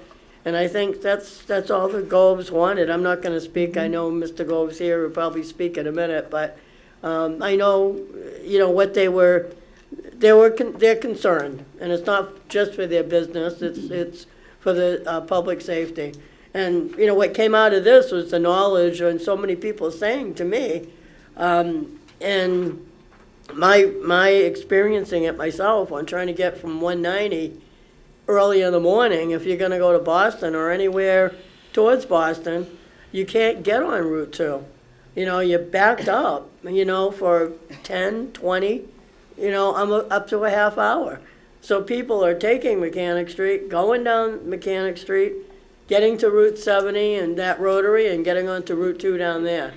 So if that's gonna become a bigger and bigger issue over the time, then that's something that's really gonna have to be continued to be looked at.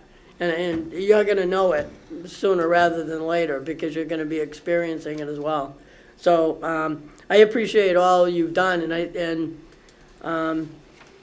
think there are things that can be done, and I think, you know, if you continue to look at them and come back to us, I mean, the mayor's got to appropriate, as we said, if there's something that we think beyond setting the speed limits, what we can do there, then, you know, he's aware of the situation there as well. So, you know, we'll just go with your recommendations and your studies and see what happens. But thank you for all you've done so far. Thank you. If I could respond? Absolutely. Mhm. Not to take this too far off track, but having overheard a little bit of the tax conversation that we had earlier, and everyone was going on about how the city's grown so much. I've been on over 20 years. I remember when Orchard Hill Park was a tree farm and Walmart was a dirt lot, and all this growth is great. It brings in more people, it brings in more business, it brings in more tax revenue, brings in more traffic. We're seeing the other side of it now. So that's what's driving a lot of this too, is all the growth is good on one end, but there's a cost on the other. And that's what we're dealing with right now, is all these people like to go places, and the roadways are still built from the 17 and 1800s and can only accommodate so much. So that's why I was going back to the beginning of this, advocating for some sort of a comprehensive traffic study that takes that into consideration and saying, all right, is this going to be a new bypass for Route 2, or is it going to remain a rural road? Are we going to have to do some sort of infrastructure adjustments to make it less appealing for people cutting through, or are we going to have to increase the capacity so more people can go through? As the Leominster Police Traffic Sergeant, I can't make that decision. So that's why I was hoping we could open the conversation towards getting an engineer or someone in to look at the bigger picture of it. Also, And as I mentioned the last time, you know, the 1997 and the 2003 study, you know, the top of the list on everything was traffic. From the police that were there, you know, to the public that was there, you know, that we weren't addressing it enough. And that was back in 97 and 2003. And to go with what you just said about how many additional homes and streets have been built, you know, we should have done it then, and maybe we can request that the mayor consider it for the spring and do a real plan of the city and answer some of the questions. Then that would help you, and it certainly would help all of us with constituency calls and be able to deal with them better. You done? The most we dealt with at the Walmart area were dirt bikes. Those are the biggest complaints, going up and down the Couple dirt times a year. hills. You all set? Okay. Anybody else on the council? Councilor Arndinger? Yes, thank you, Sergeant Robichaud, for your time. This has been very valuable. Couple questions more on the efficacy of the solutions that you've discussed. The traffic tables, would they have a sign before them, caution, speed, traffic table or something like that to help people slow down when they see that? I know if I see a sign like that, I slow down whether I'm going fast or not. Yeah. yes, I mean, the part of the recommended installation is there's an MUTCD compliant sign that needs to go along with it. Okay. Because it's designed for 80% of the traffic, which is passenger cars and small trucks. We're still gonna have tractor trailers going it. We're still gonna have ambulances going over it. We're gonna have cement trucks going over it, school buses going over it. So that's why you need to have all the alerts and all the warnings possible. Okay. They're also, the ones I saw anyway, had reflective stripes built into them too, so they're visible at night. Okay. Would a combination of the traffic sign and the table improve the efficacy of the installation? Absolutely, they go together. so You can't you- really have the sign without the bump and the bump without the sign. So it would be the two-step process, putting that in there and making it work really most efficiently. Yes. Okay. And I'm going to digress for 1 second. Mentioning this and what we've heard in conversations throughout this whole process, there are a number of cut-through streets in the city of Leominster that have the same problem.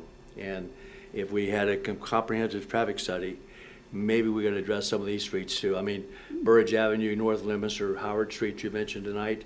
I could probably name off several more if I thought about it. But, you know, it's something that we need to do because it is a problem. I mean, a lot of residential streets are cut-through streets now for people going from one part of the city to the other, and they're going through at high rates of speed. And there's kids and everything else playing on those streets. So, thank you for your time, and I appreciate what you've done. Thank you, sir. Councilor Bedanza? Thank you, Madam Chairwoman. Sergeant, I just want to be clear about one thing, that 11-25 is a request to reduce the speed limit to either 25 or 30 miles an hour from the 35 mile an hour limit that's there now. It's your testimony this evening that we don't have the legal authority to do that on the Hill. I'm no legal expert. This is only going by what I've read in the Mass General Law and what information I've gotten from the DOT is it does not fit the criteria. You may have the legal authority to do it. I don't know definitively, but based on the information I have in front of me, that's not what the law was designed for, was that specific type of Okay. area. So you think, So, yeah, I would not recommend it based on Right. the information I have. all right, okay, fair enough, thank you. Council Frida?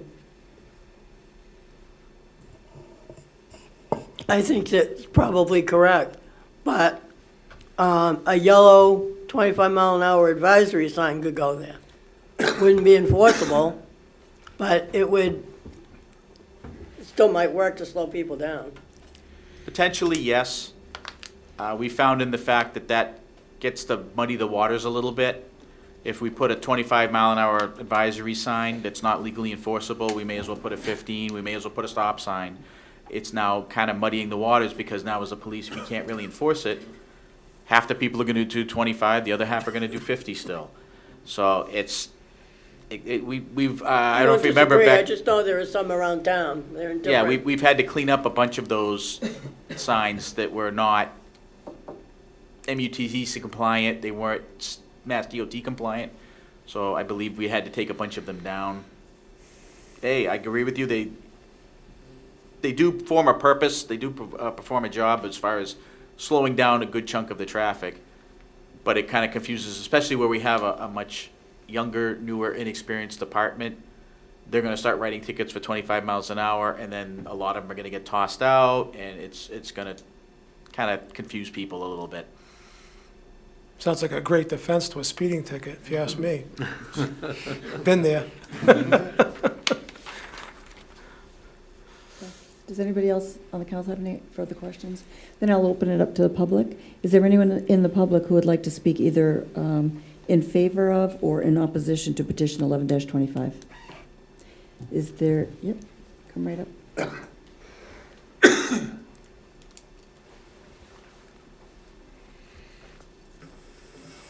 Paul Gove, 925 Mechanic Street, owner of Gove Farm. The temporary sign with the radar has been spectacular. It changed the whole character of the road. If we could have that there from May till September, that would be wonderful. I'm going to be very interested to see how things go in the next couple of months without it there. But it was such a noticeable change on the road, and I see it, I'm there all the time, and it really has done quite a job. There's still the occasional fast car, but not like it used to be. Mm-hmm. And I just appreciate what you guys have done. And something temporary isn't bad. We're not open in the wintertime. I understand the plow trucks don't want to have to deal with things like that. And when it's icy, people aren't going as fast anyway. So, yeah, in all those regards, it was a great thing to try. I'm glad we tried it early enough in the year so that we could learn a little bit. But I'd love to see either a permanent sign or just that same sign back again in the springtime. Thank you. Thank you. For a second time, is there anybody in the audience who'd like to speak in support of 11-25 or in opposition? And for a third and final time, would anybody like to speak in support or opposition to petition 11-25? Seeing none, I am at the point where I'd like to declare the public hearing closed. Okay, thank you, Counselor. Thank you. All right, we'll now move on to the public forum. I closed the public hearing, but can I follow up with Sergeant Robichaud? You have a different, yeah, sure, why not?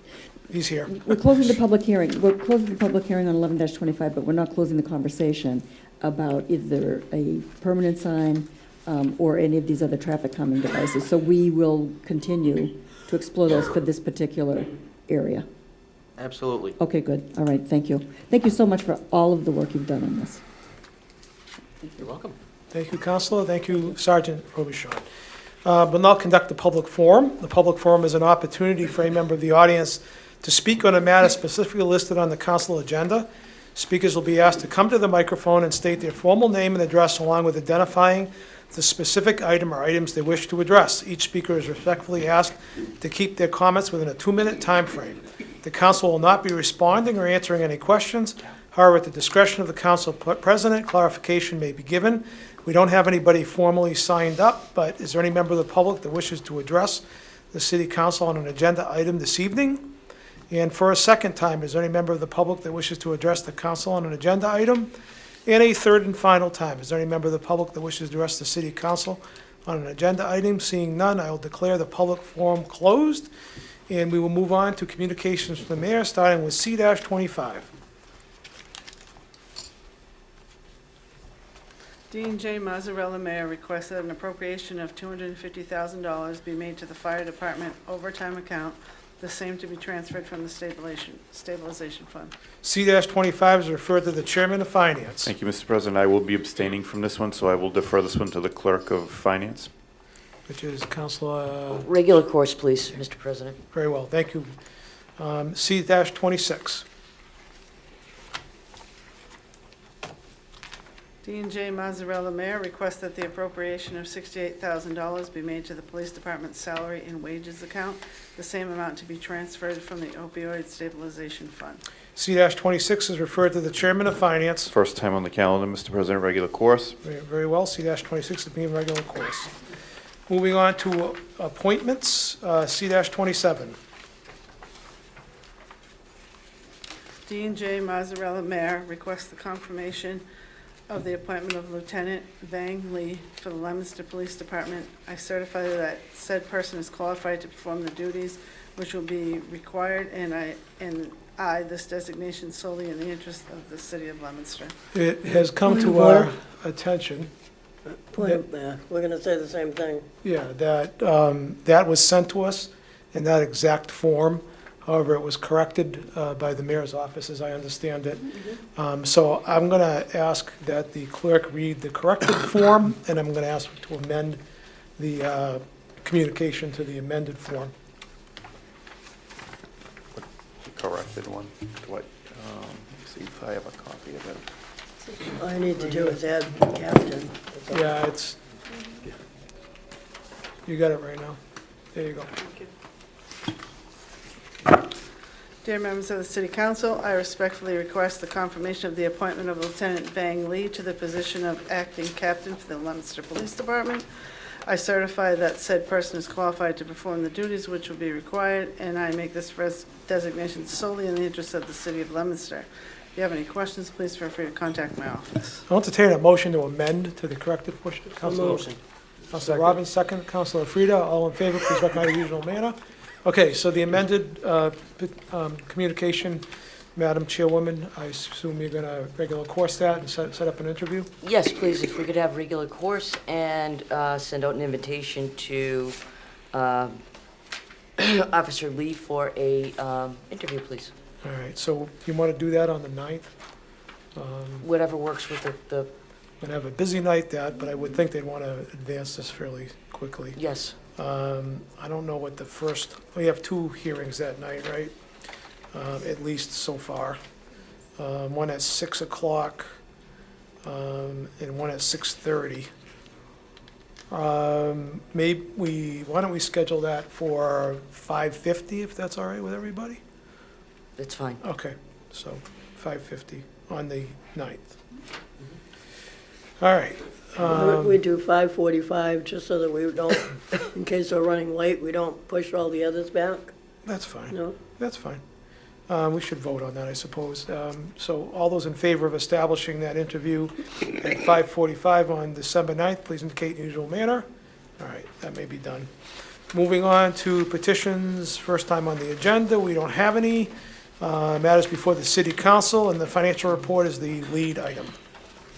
Yes, Mr. President, the City of Leominster's Capital Stabilization Fund began on July 1st, 2024, with a balance of $2,193,191.62. And there has been nothing in or out of there since that date. The Opioid Stabilization Fund began with a balance of $518,703.20. There's been proceeds deposited in there from the state in the amount of $172,743.90.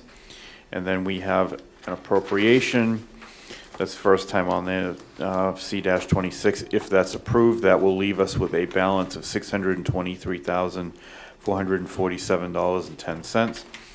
And the City of Leominster Stabilization Fund began on July 1st, 2024, with a balance of $22,927,553.81. We have since earned interest in the amount of $203,897.07. Pending all of the items on here, some for the first time. If passed, we will have spent $779,935.45, which would leave us with a balance of $22,351,515.43, and that is the financial report. Any questions? Seeing none, we'll move on to matters before finance, starting with C20. Dean J. Mazzarella, Mayor, requests that the following transfer within the Water Department to adjust the water debt service budget balance. Transfer of $2,000 from the water capital outlay to water debt service interest. Transfer of $2,531.26 from water capital outlay to water debt service interest. Transfer of $7,837.50 from water capital outlay to water debt service interest. I had a conversation today with Jake Fleming regarding this. This is basically, as he put it, some housekeeping and just basically, a simple transfer to keep up with the with the books. I guess that what happened was earlier when the budget was submitted, some of these items, he did not know the amounts and they ended up not getting inserted in there. So they just need to do this housekeeping and these internal transfers just to keep things in check. It'd be my recommendation that we grant C-20, and I'll ask that you check with members of my committee. Councilor Pauline Cormier? I agree. Councilor Angelini? I'll make it unanimous. You've heard the unanimous recommendation of the Finance Committee to grant C-20. Is there any further discussion? Seeing none, all those in favor of granting C-20, please recognize usual manner. Anyone opposed? C-20 is granted by a vote of 9-0. Does the chairman have an order? Yes, Mr. President, ordered that the following transfer within the Water Department to adjust the water debt service balance would include transfer of $2,000 from the water capital outlay to water debt service interest, transfer of $2,531.26 from water capital outlay to water debt service interest, transfer of $7,837.50 from water capital outlay to water debt service interest. Move for the adoption of the order. You've heard the request to adopt the order. Is there any further discussion? Seeing none, all those in favor of adopting the order, please indicate by saying yea. Yay. Anyone opposed? The order is adopted by a vote of 9-0. Moving on to C-21. C-21, Dean J. Mazzarella, Mayor, requests an appropriation of $15,000 be made to the Health Department salaries expense account, the same amount to be transferred from the stabilization fund. I did have a conversation today with Michelle from the Board of Health, and she has indicated to me that what they're looking to do here is they are going to have part-time help when the transfer station is open to receive leaves and yard waste, yard debris, branches, things of that nature. And from what I understand, it's going to run certain days of the week, year-round. So they're looking to hire someone part-time to staff that for those few hours every week. And if we have any storms or anything, any debris, constituents can take that down there. I believe it's Wednesday, Thursday, Friday, Saturday, or maybe Thursday, Friday, Saturday in the morning from 8 to noon down on Jungle Road. Is it Thursday through Saturday? Down on Jungle Road. And like I said, that's going to be year-round now, so it would be my recommendation that we grant C-21, and I'll ask that you check with members of my committee. Councilor Pauline Cormier? I agree. Councilor Angelini? I'm in agreement as well. You've heard the unanimous recommendation of the Finance Committee to grant C-21. Is there any further discussion? Seeing none, all those in favor, please recognize the usual manner. Anyone opposed? By a vote of 9-0, C-21 is granted. Does the chairman have an order? Yes, Mr. President, order that the sum of $15,000 be made to the Health Department salaries, the expense account, the same amount to be transferred from the stabilization fund. Move for the adoption of the order. You've heard the request to adopt the order. Is there any further discussion? Seeing none, all those in favor of adopting the order, please indicate by saying yea. Yea. Anyone opposed? The order is adopted by a vote of 9-0. Moving on to C-23. C-23, Dean J. Mazzarella, Mayor, requests that the tax classification hearing be held on November 25th, 2024. We did hold that hearing, and it would be my recommendation that we grant C-23 with a factor of 1, keeping a single tax rate, and I'll ask that you check with members of my committee. Councilor Pauline Cormier? I agree. Councilor Angelini? I'm in agreement as well, Mr. President. You've heard the unanimous recommendation of the the Finance Committee to grant C-23. Is there any discussion? Seeing none, I'm going to do this by a roll call vote, starting with Councilor David Cormier. Yay. Councilor Pauline Cormier. Yay. Councilor Arndinger. Yay. Councilor Angelini. Yay. Councilor Tossi. Yay. Councilor Shalfo Zephyr. Yay. Councilor Robbins. Yay. Councilor Frida. Yay. And I shall be recorded as yay. The factor of 1, C-23, has been adopted by a vote of 9-0. Moving on to C-24. C-24, Dean J. Mazzarella, Mayor, requests an appropriation of $6,885 be made to the city clerk's postage expense account, the same amount to be transferred from the stabilization fund. Basically, what this is for is, as everyone knows, we have the MBTA zoning that's in front of us, and that was very, very costly to advertise and notify abutters. So it would be my recommendation that we grant C-24 so that we can have that fund, have that account, have the appropriate money for us to do what is required for the advertising. And I ask that you check with members of my committee. Councilor Pauline Cormier. I agree. Councilor Angelini. I'm in agreement as well. You've heard the unanimous recommendation of the Finance Committee to grant C-24. Is there any further discussion? Seeing none, all those in favor of granting C-24, please recognize the usual manner. Anyone opposed? By a vote of 9-0, C-24 has been granted. Does the chairman have an order? Yes, Mr. President. Order that the sum of $6,885 be made to the city clerk postage expense account, the same amount to be transferred from the stabilization fund. Move for the adoption of the order. You've heard the request to adopt the order. Is there any additional discussion? Seeing none, all those in favor of adopting the order, please indicate by saying yea. Yay. Anyone opposed? The order is adopted by a vote of 9-0. Thank you, Mr. Chairman. Moving on to Legal Affairs and Councilor Angelini. Thank you, Mr. President. I'll get that later. 1625, Montechusett Regional Planning Commission. Glenn Eaton, Executive Director, requests to amend the Leominster zoning ordinance and map to create a multifamily overlay district in accordance with the MBTA Communities Act. Mr. President, as you know, we have a public hearing scheduled on this matter, joint hearing as well, December 9th, 2024 at 6 p.m. So I would ask, my recommendation would be further time, and I would ask you to check with members of my committee. Councilor Tossi I agree. and Councilor Pauline Cormier. I agree as well. I just note that it indicates a two-thirds vote, but that is a majority vote and will be corrected in the next agenda. So you've heard the unanimous recommendation of Legal Affairs to give 16-25 further time. Any discussion? Seeing none, all those in favor of further time, please indicate in your usual manner. Very well, 16-25 is given further time. Moving on to 15-25. Thank you, Mr. President. 15-25 is Elizabeth Wood, on behalf of the Planning Board, request to amend the zoning ordinance pertaining to MU2 zoning.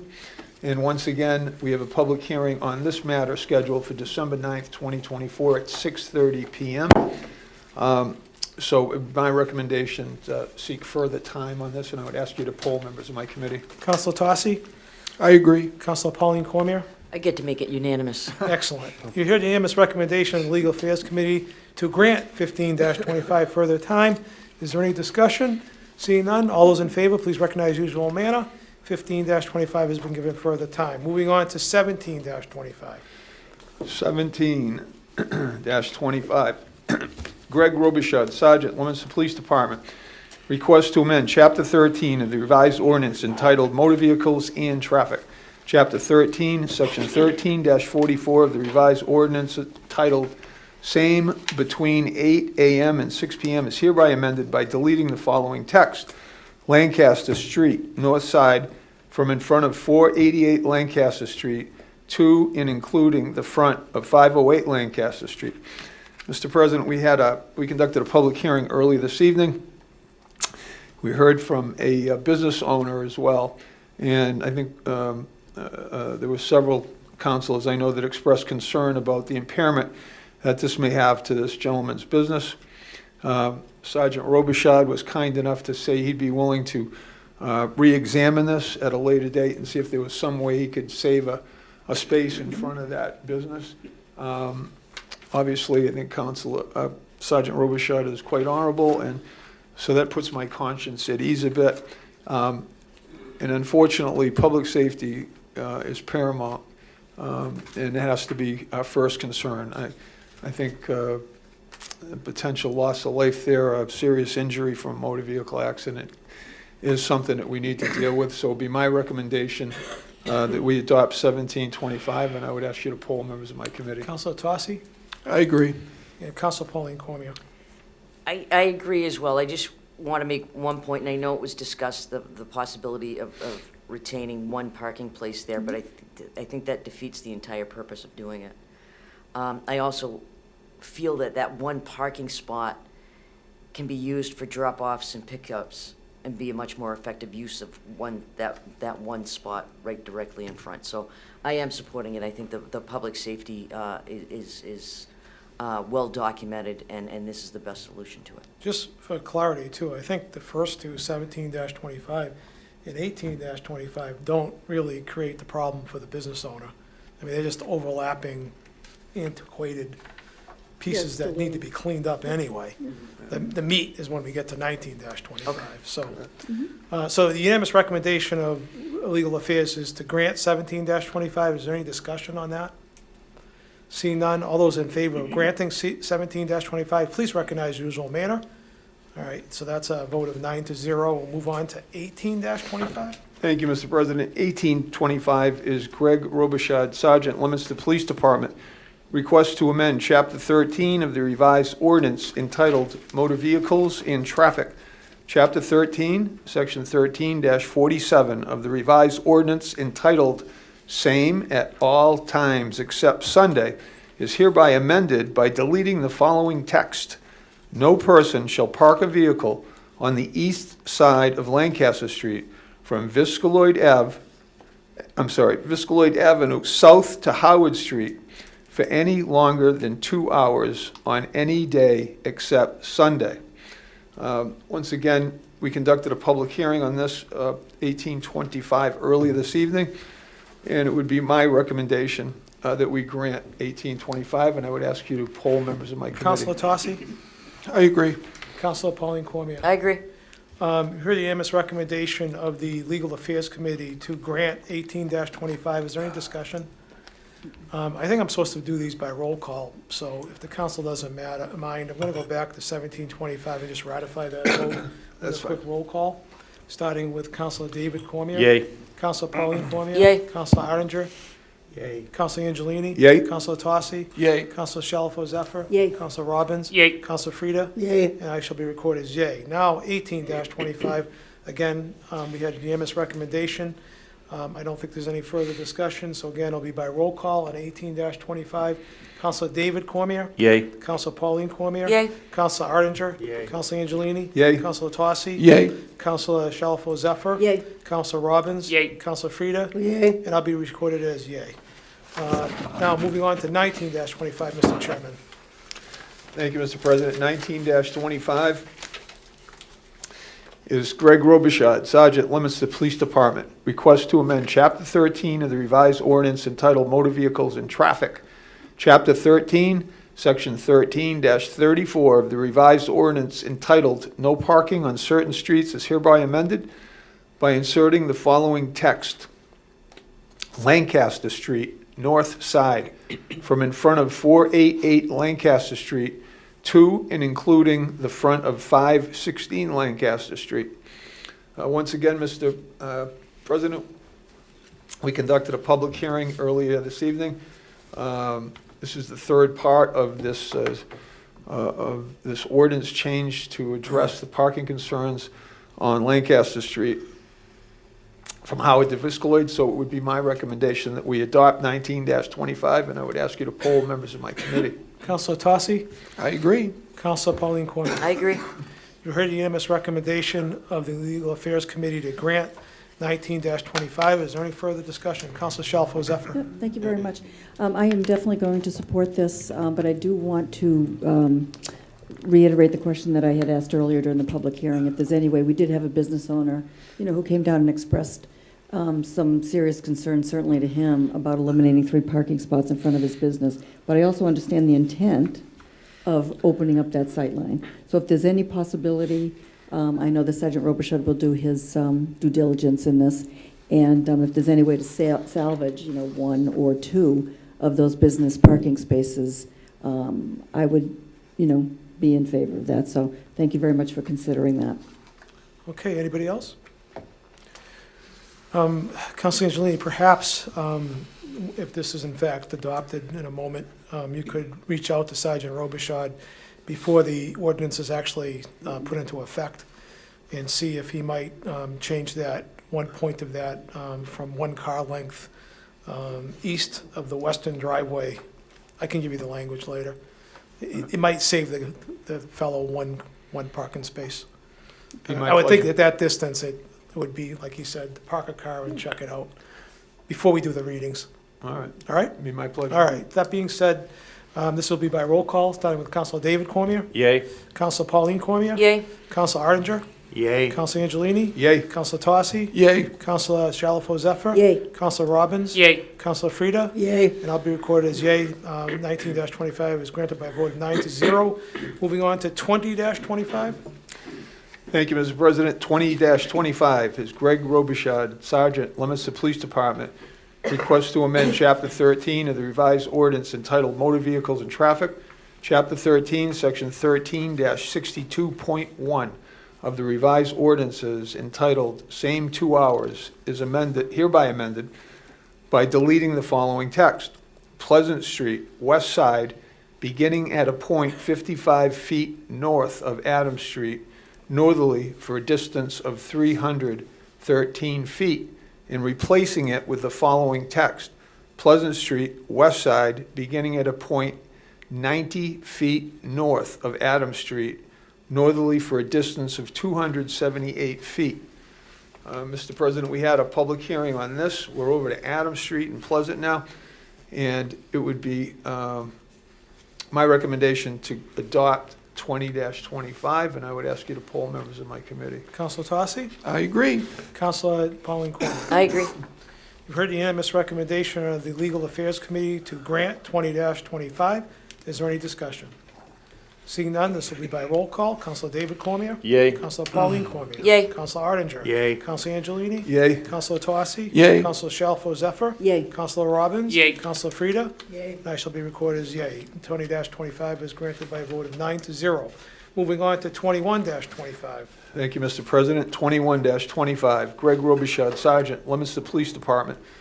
Request to amend Chapter 13 of the revised ordinance entitled Motor Vehicles and Traffic.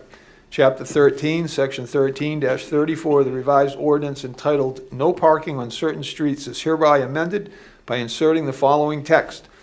Pleasant Street, west side, beginning at the intersection of Adams Street, northerly for a distance of 90 feet.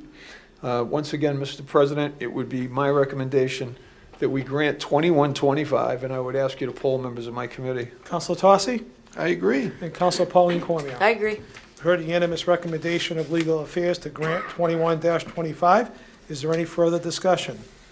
Seeing none, this will be by roll call, starting with Counselor David Cormier. Yay. Counselor Pauline Cormier. Yay. Counselor Arndinger. Yay. Counselor Angelini. Yay. Counselor Tossi. Yay. Counselor Shalfo Zephyr. Yay. Counselor Robbins. Yay. Counselor Frida. That shall be recorded as yay. 21-25 is granted by a vote of 9-0. Moving on to 22-25. Thank you, Mr. President. 22-25 is Greg Robichaud, Sergeant, Leominster Police Department. Request to amend Chapter 13 of the revised ordinance entitled Motor Vehicles and Traffic. Chapter 13, Section 13-34 of the revised ordinance entitled No Parking on Certain Streets is hereby amended by inserting the following text. Pleasant Street, west side, from Adams Street to Pleasant Place. This is the final ordinance in this triumvirate, and it would be my recommendation to adopt 22-25, and I would ask you to poll members of my committee. Very well. Counselor Tossi I agree. and Counselor Pauline Cormier. I agree. You heard the unanimous recommendation of Legal Affairs to grant 22-25. Is there any additional discussion? Seeing none, this will be by roll call. Counselor David Cormier. Yay. Counselor Pauline Cormier. Yay. Counselor Arndinger. Yay. Counselor Angelini. Yay. Counselor Tossi. Yay. Counselor Shalfo Zephyr. Yay. Counselor Robbins. Yay. Counselor Frida. Yay. I shall be recorded as yay. 22-25 is granted by a vote of 9-0. Moving on, thank you, Mr. Chairman.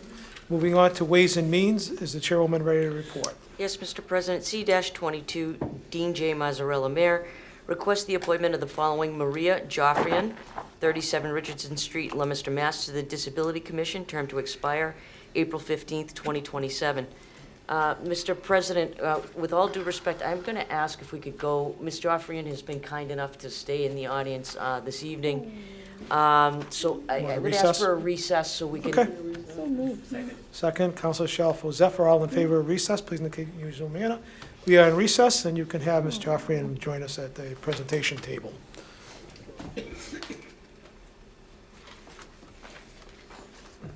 Thank you very much for that. I appreciate it. No, thank you for coming in. Thank you for your patience this evening. It was kind of a long meeting, so. My name is Pauline Cormier. I'm the chairwoman of the Ways and Means Committee. The two other members of my committee, to my left is Counselor Arndinger, and to my right is Counselor David Cormier. So welcome. We'd just like to give you the opportunity to introduce yourself to the council.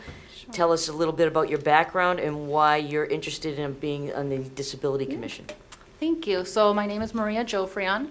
I have 4 kids that have gone through Leominster schools. 3 of them have graduated. I have 1 more that's a junior. I have a child, well, he's 18 now, but that has disabilities. He has very complex medical history with multiple different disabilities and has needed different means. He's used a wheelchair in the past. He doesn't use a wheelchair right now, but we've had experience in navigating the world with different abilities. So that is part of my experience and part of why. So over the years, I've had the chance to meet people of all different abilities, and I like to pride myself in being very resourceful and finding resources for different families. I currently work for a pediatric cancer organization where I connect families that have children with cancer with different integrative therapies for their kids. And so I have a lot of experience in helping people, and it's my passion to help people. So if I can help our community. And another thing is I am originally from Argentina, so Spanish is my first language. So though I've lived most of my life in the United States and really grew up in the American school system, Spanish is still, I'm fluent in Spanish, so I can help a lot of families in the Spanish-speaking community have access to the Disability Commission where they may not currently be able to easily communicate. It's a little bit Have about me. you worked directly, have you had, with the Disability Commission in the city? So I've been to 2 of the meetings. So I didn't know there was a disability commission. A friend of mine shared that she was on the commission, and I was like, oh, I didn't even know that existed. So I found out about it a year ago. And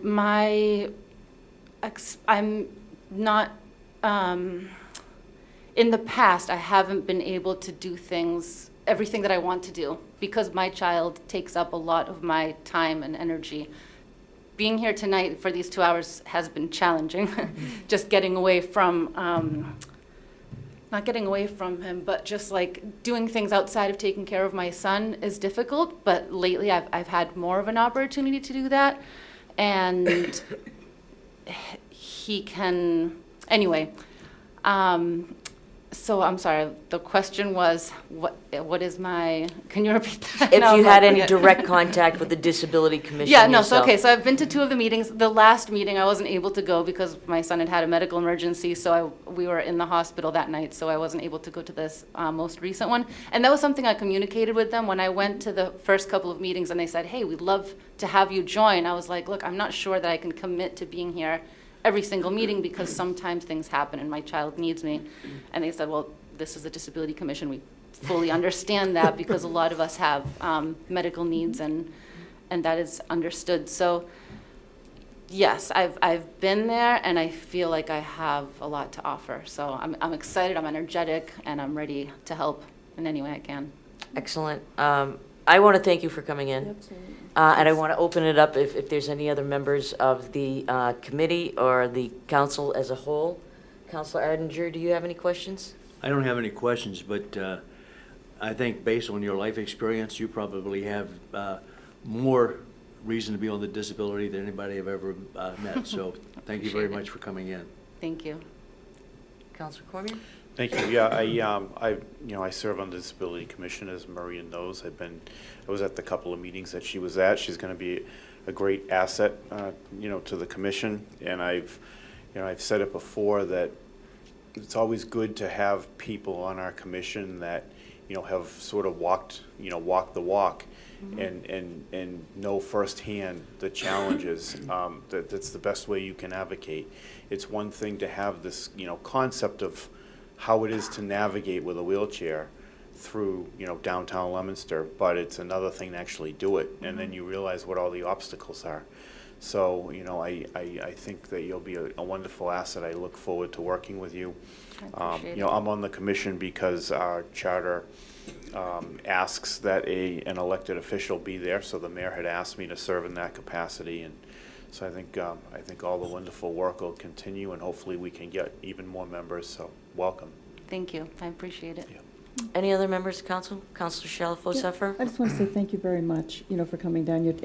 Time is valuable, and your time this evening, thank you very much for being patient and sitting here to introduce yourself to us, because Yeah. it's really important. We love getting to know, and also, people that are serving, but also introducing you to the community. So people who are watching, this meeting, they will get to know you as well, so thank you. Great. Thank you. Any other members?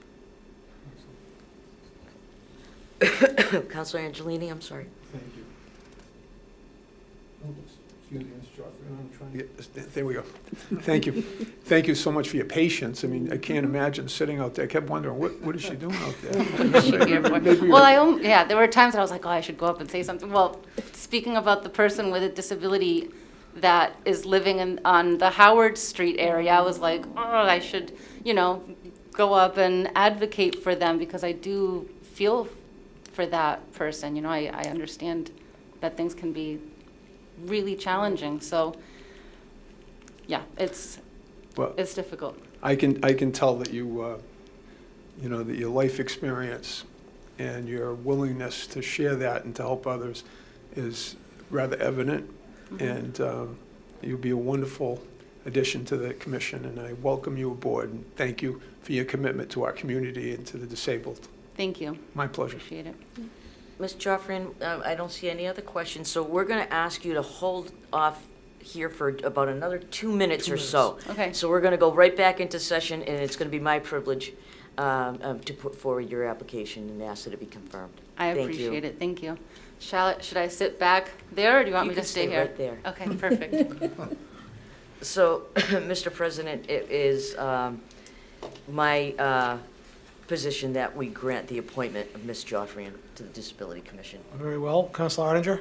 Yes. And Councilor David Cormier? I also agree. You heard the unanimous recommendation of the Ways and Means Committee to confirm the appointment of Maria Joffrian to the Disability Commission. Is there any further discussion? Seeing none, this will be by roll call vote, starting with Councilor David Cormier. Yay. Councilor Pauline Cormier. Yay. Councilor Arndinger. Yay. Councilor Angelini. Yay. Councilor Tossi. Yay. Councilor Shalfo Zephyr. Yay. Councilor Robbins. Yay. Councilor Frida. Yay. I'll be recorded as yay by a unanimous vote of 9-0.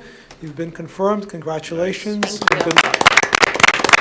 I really appreciate it. I look forward to working with all of you as well.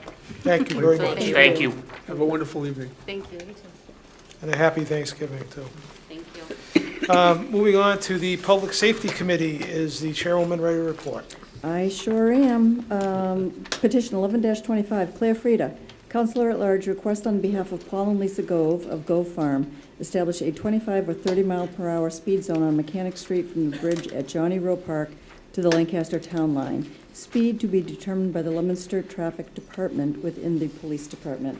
We had another public hearing earlier this evening and closed that public hearing. We have had a lot of information provided by the Leominster Police Department Traffic Division Sergeant Robichaud, all great information that will, I think, help resolve the problem.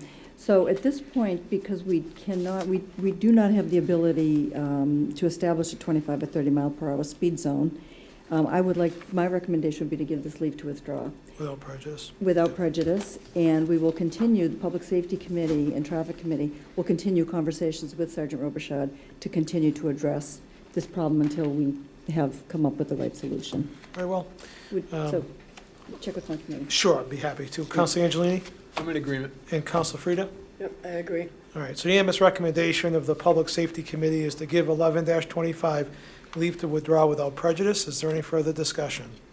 Seeing none, all those in favor of giving 11-25 leave to withdraw without prejudice, please recognize usual manner. That may be done by a vote of 9-0. Is there any new business? Seeing none, is there any old business? Anything under the community calendar? Motion to adjourn? I'll make Councilor that Shalfo motion. Zephyr, Councilor Cormier, all in favor? We are adjourned. Thank you very much. Amen.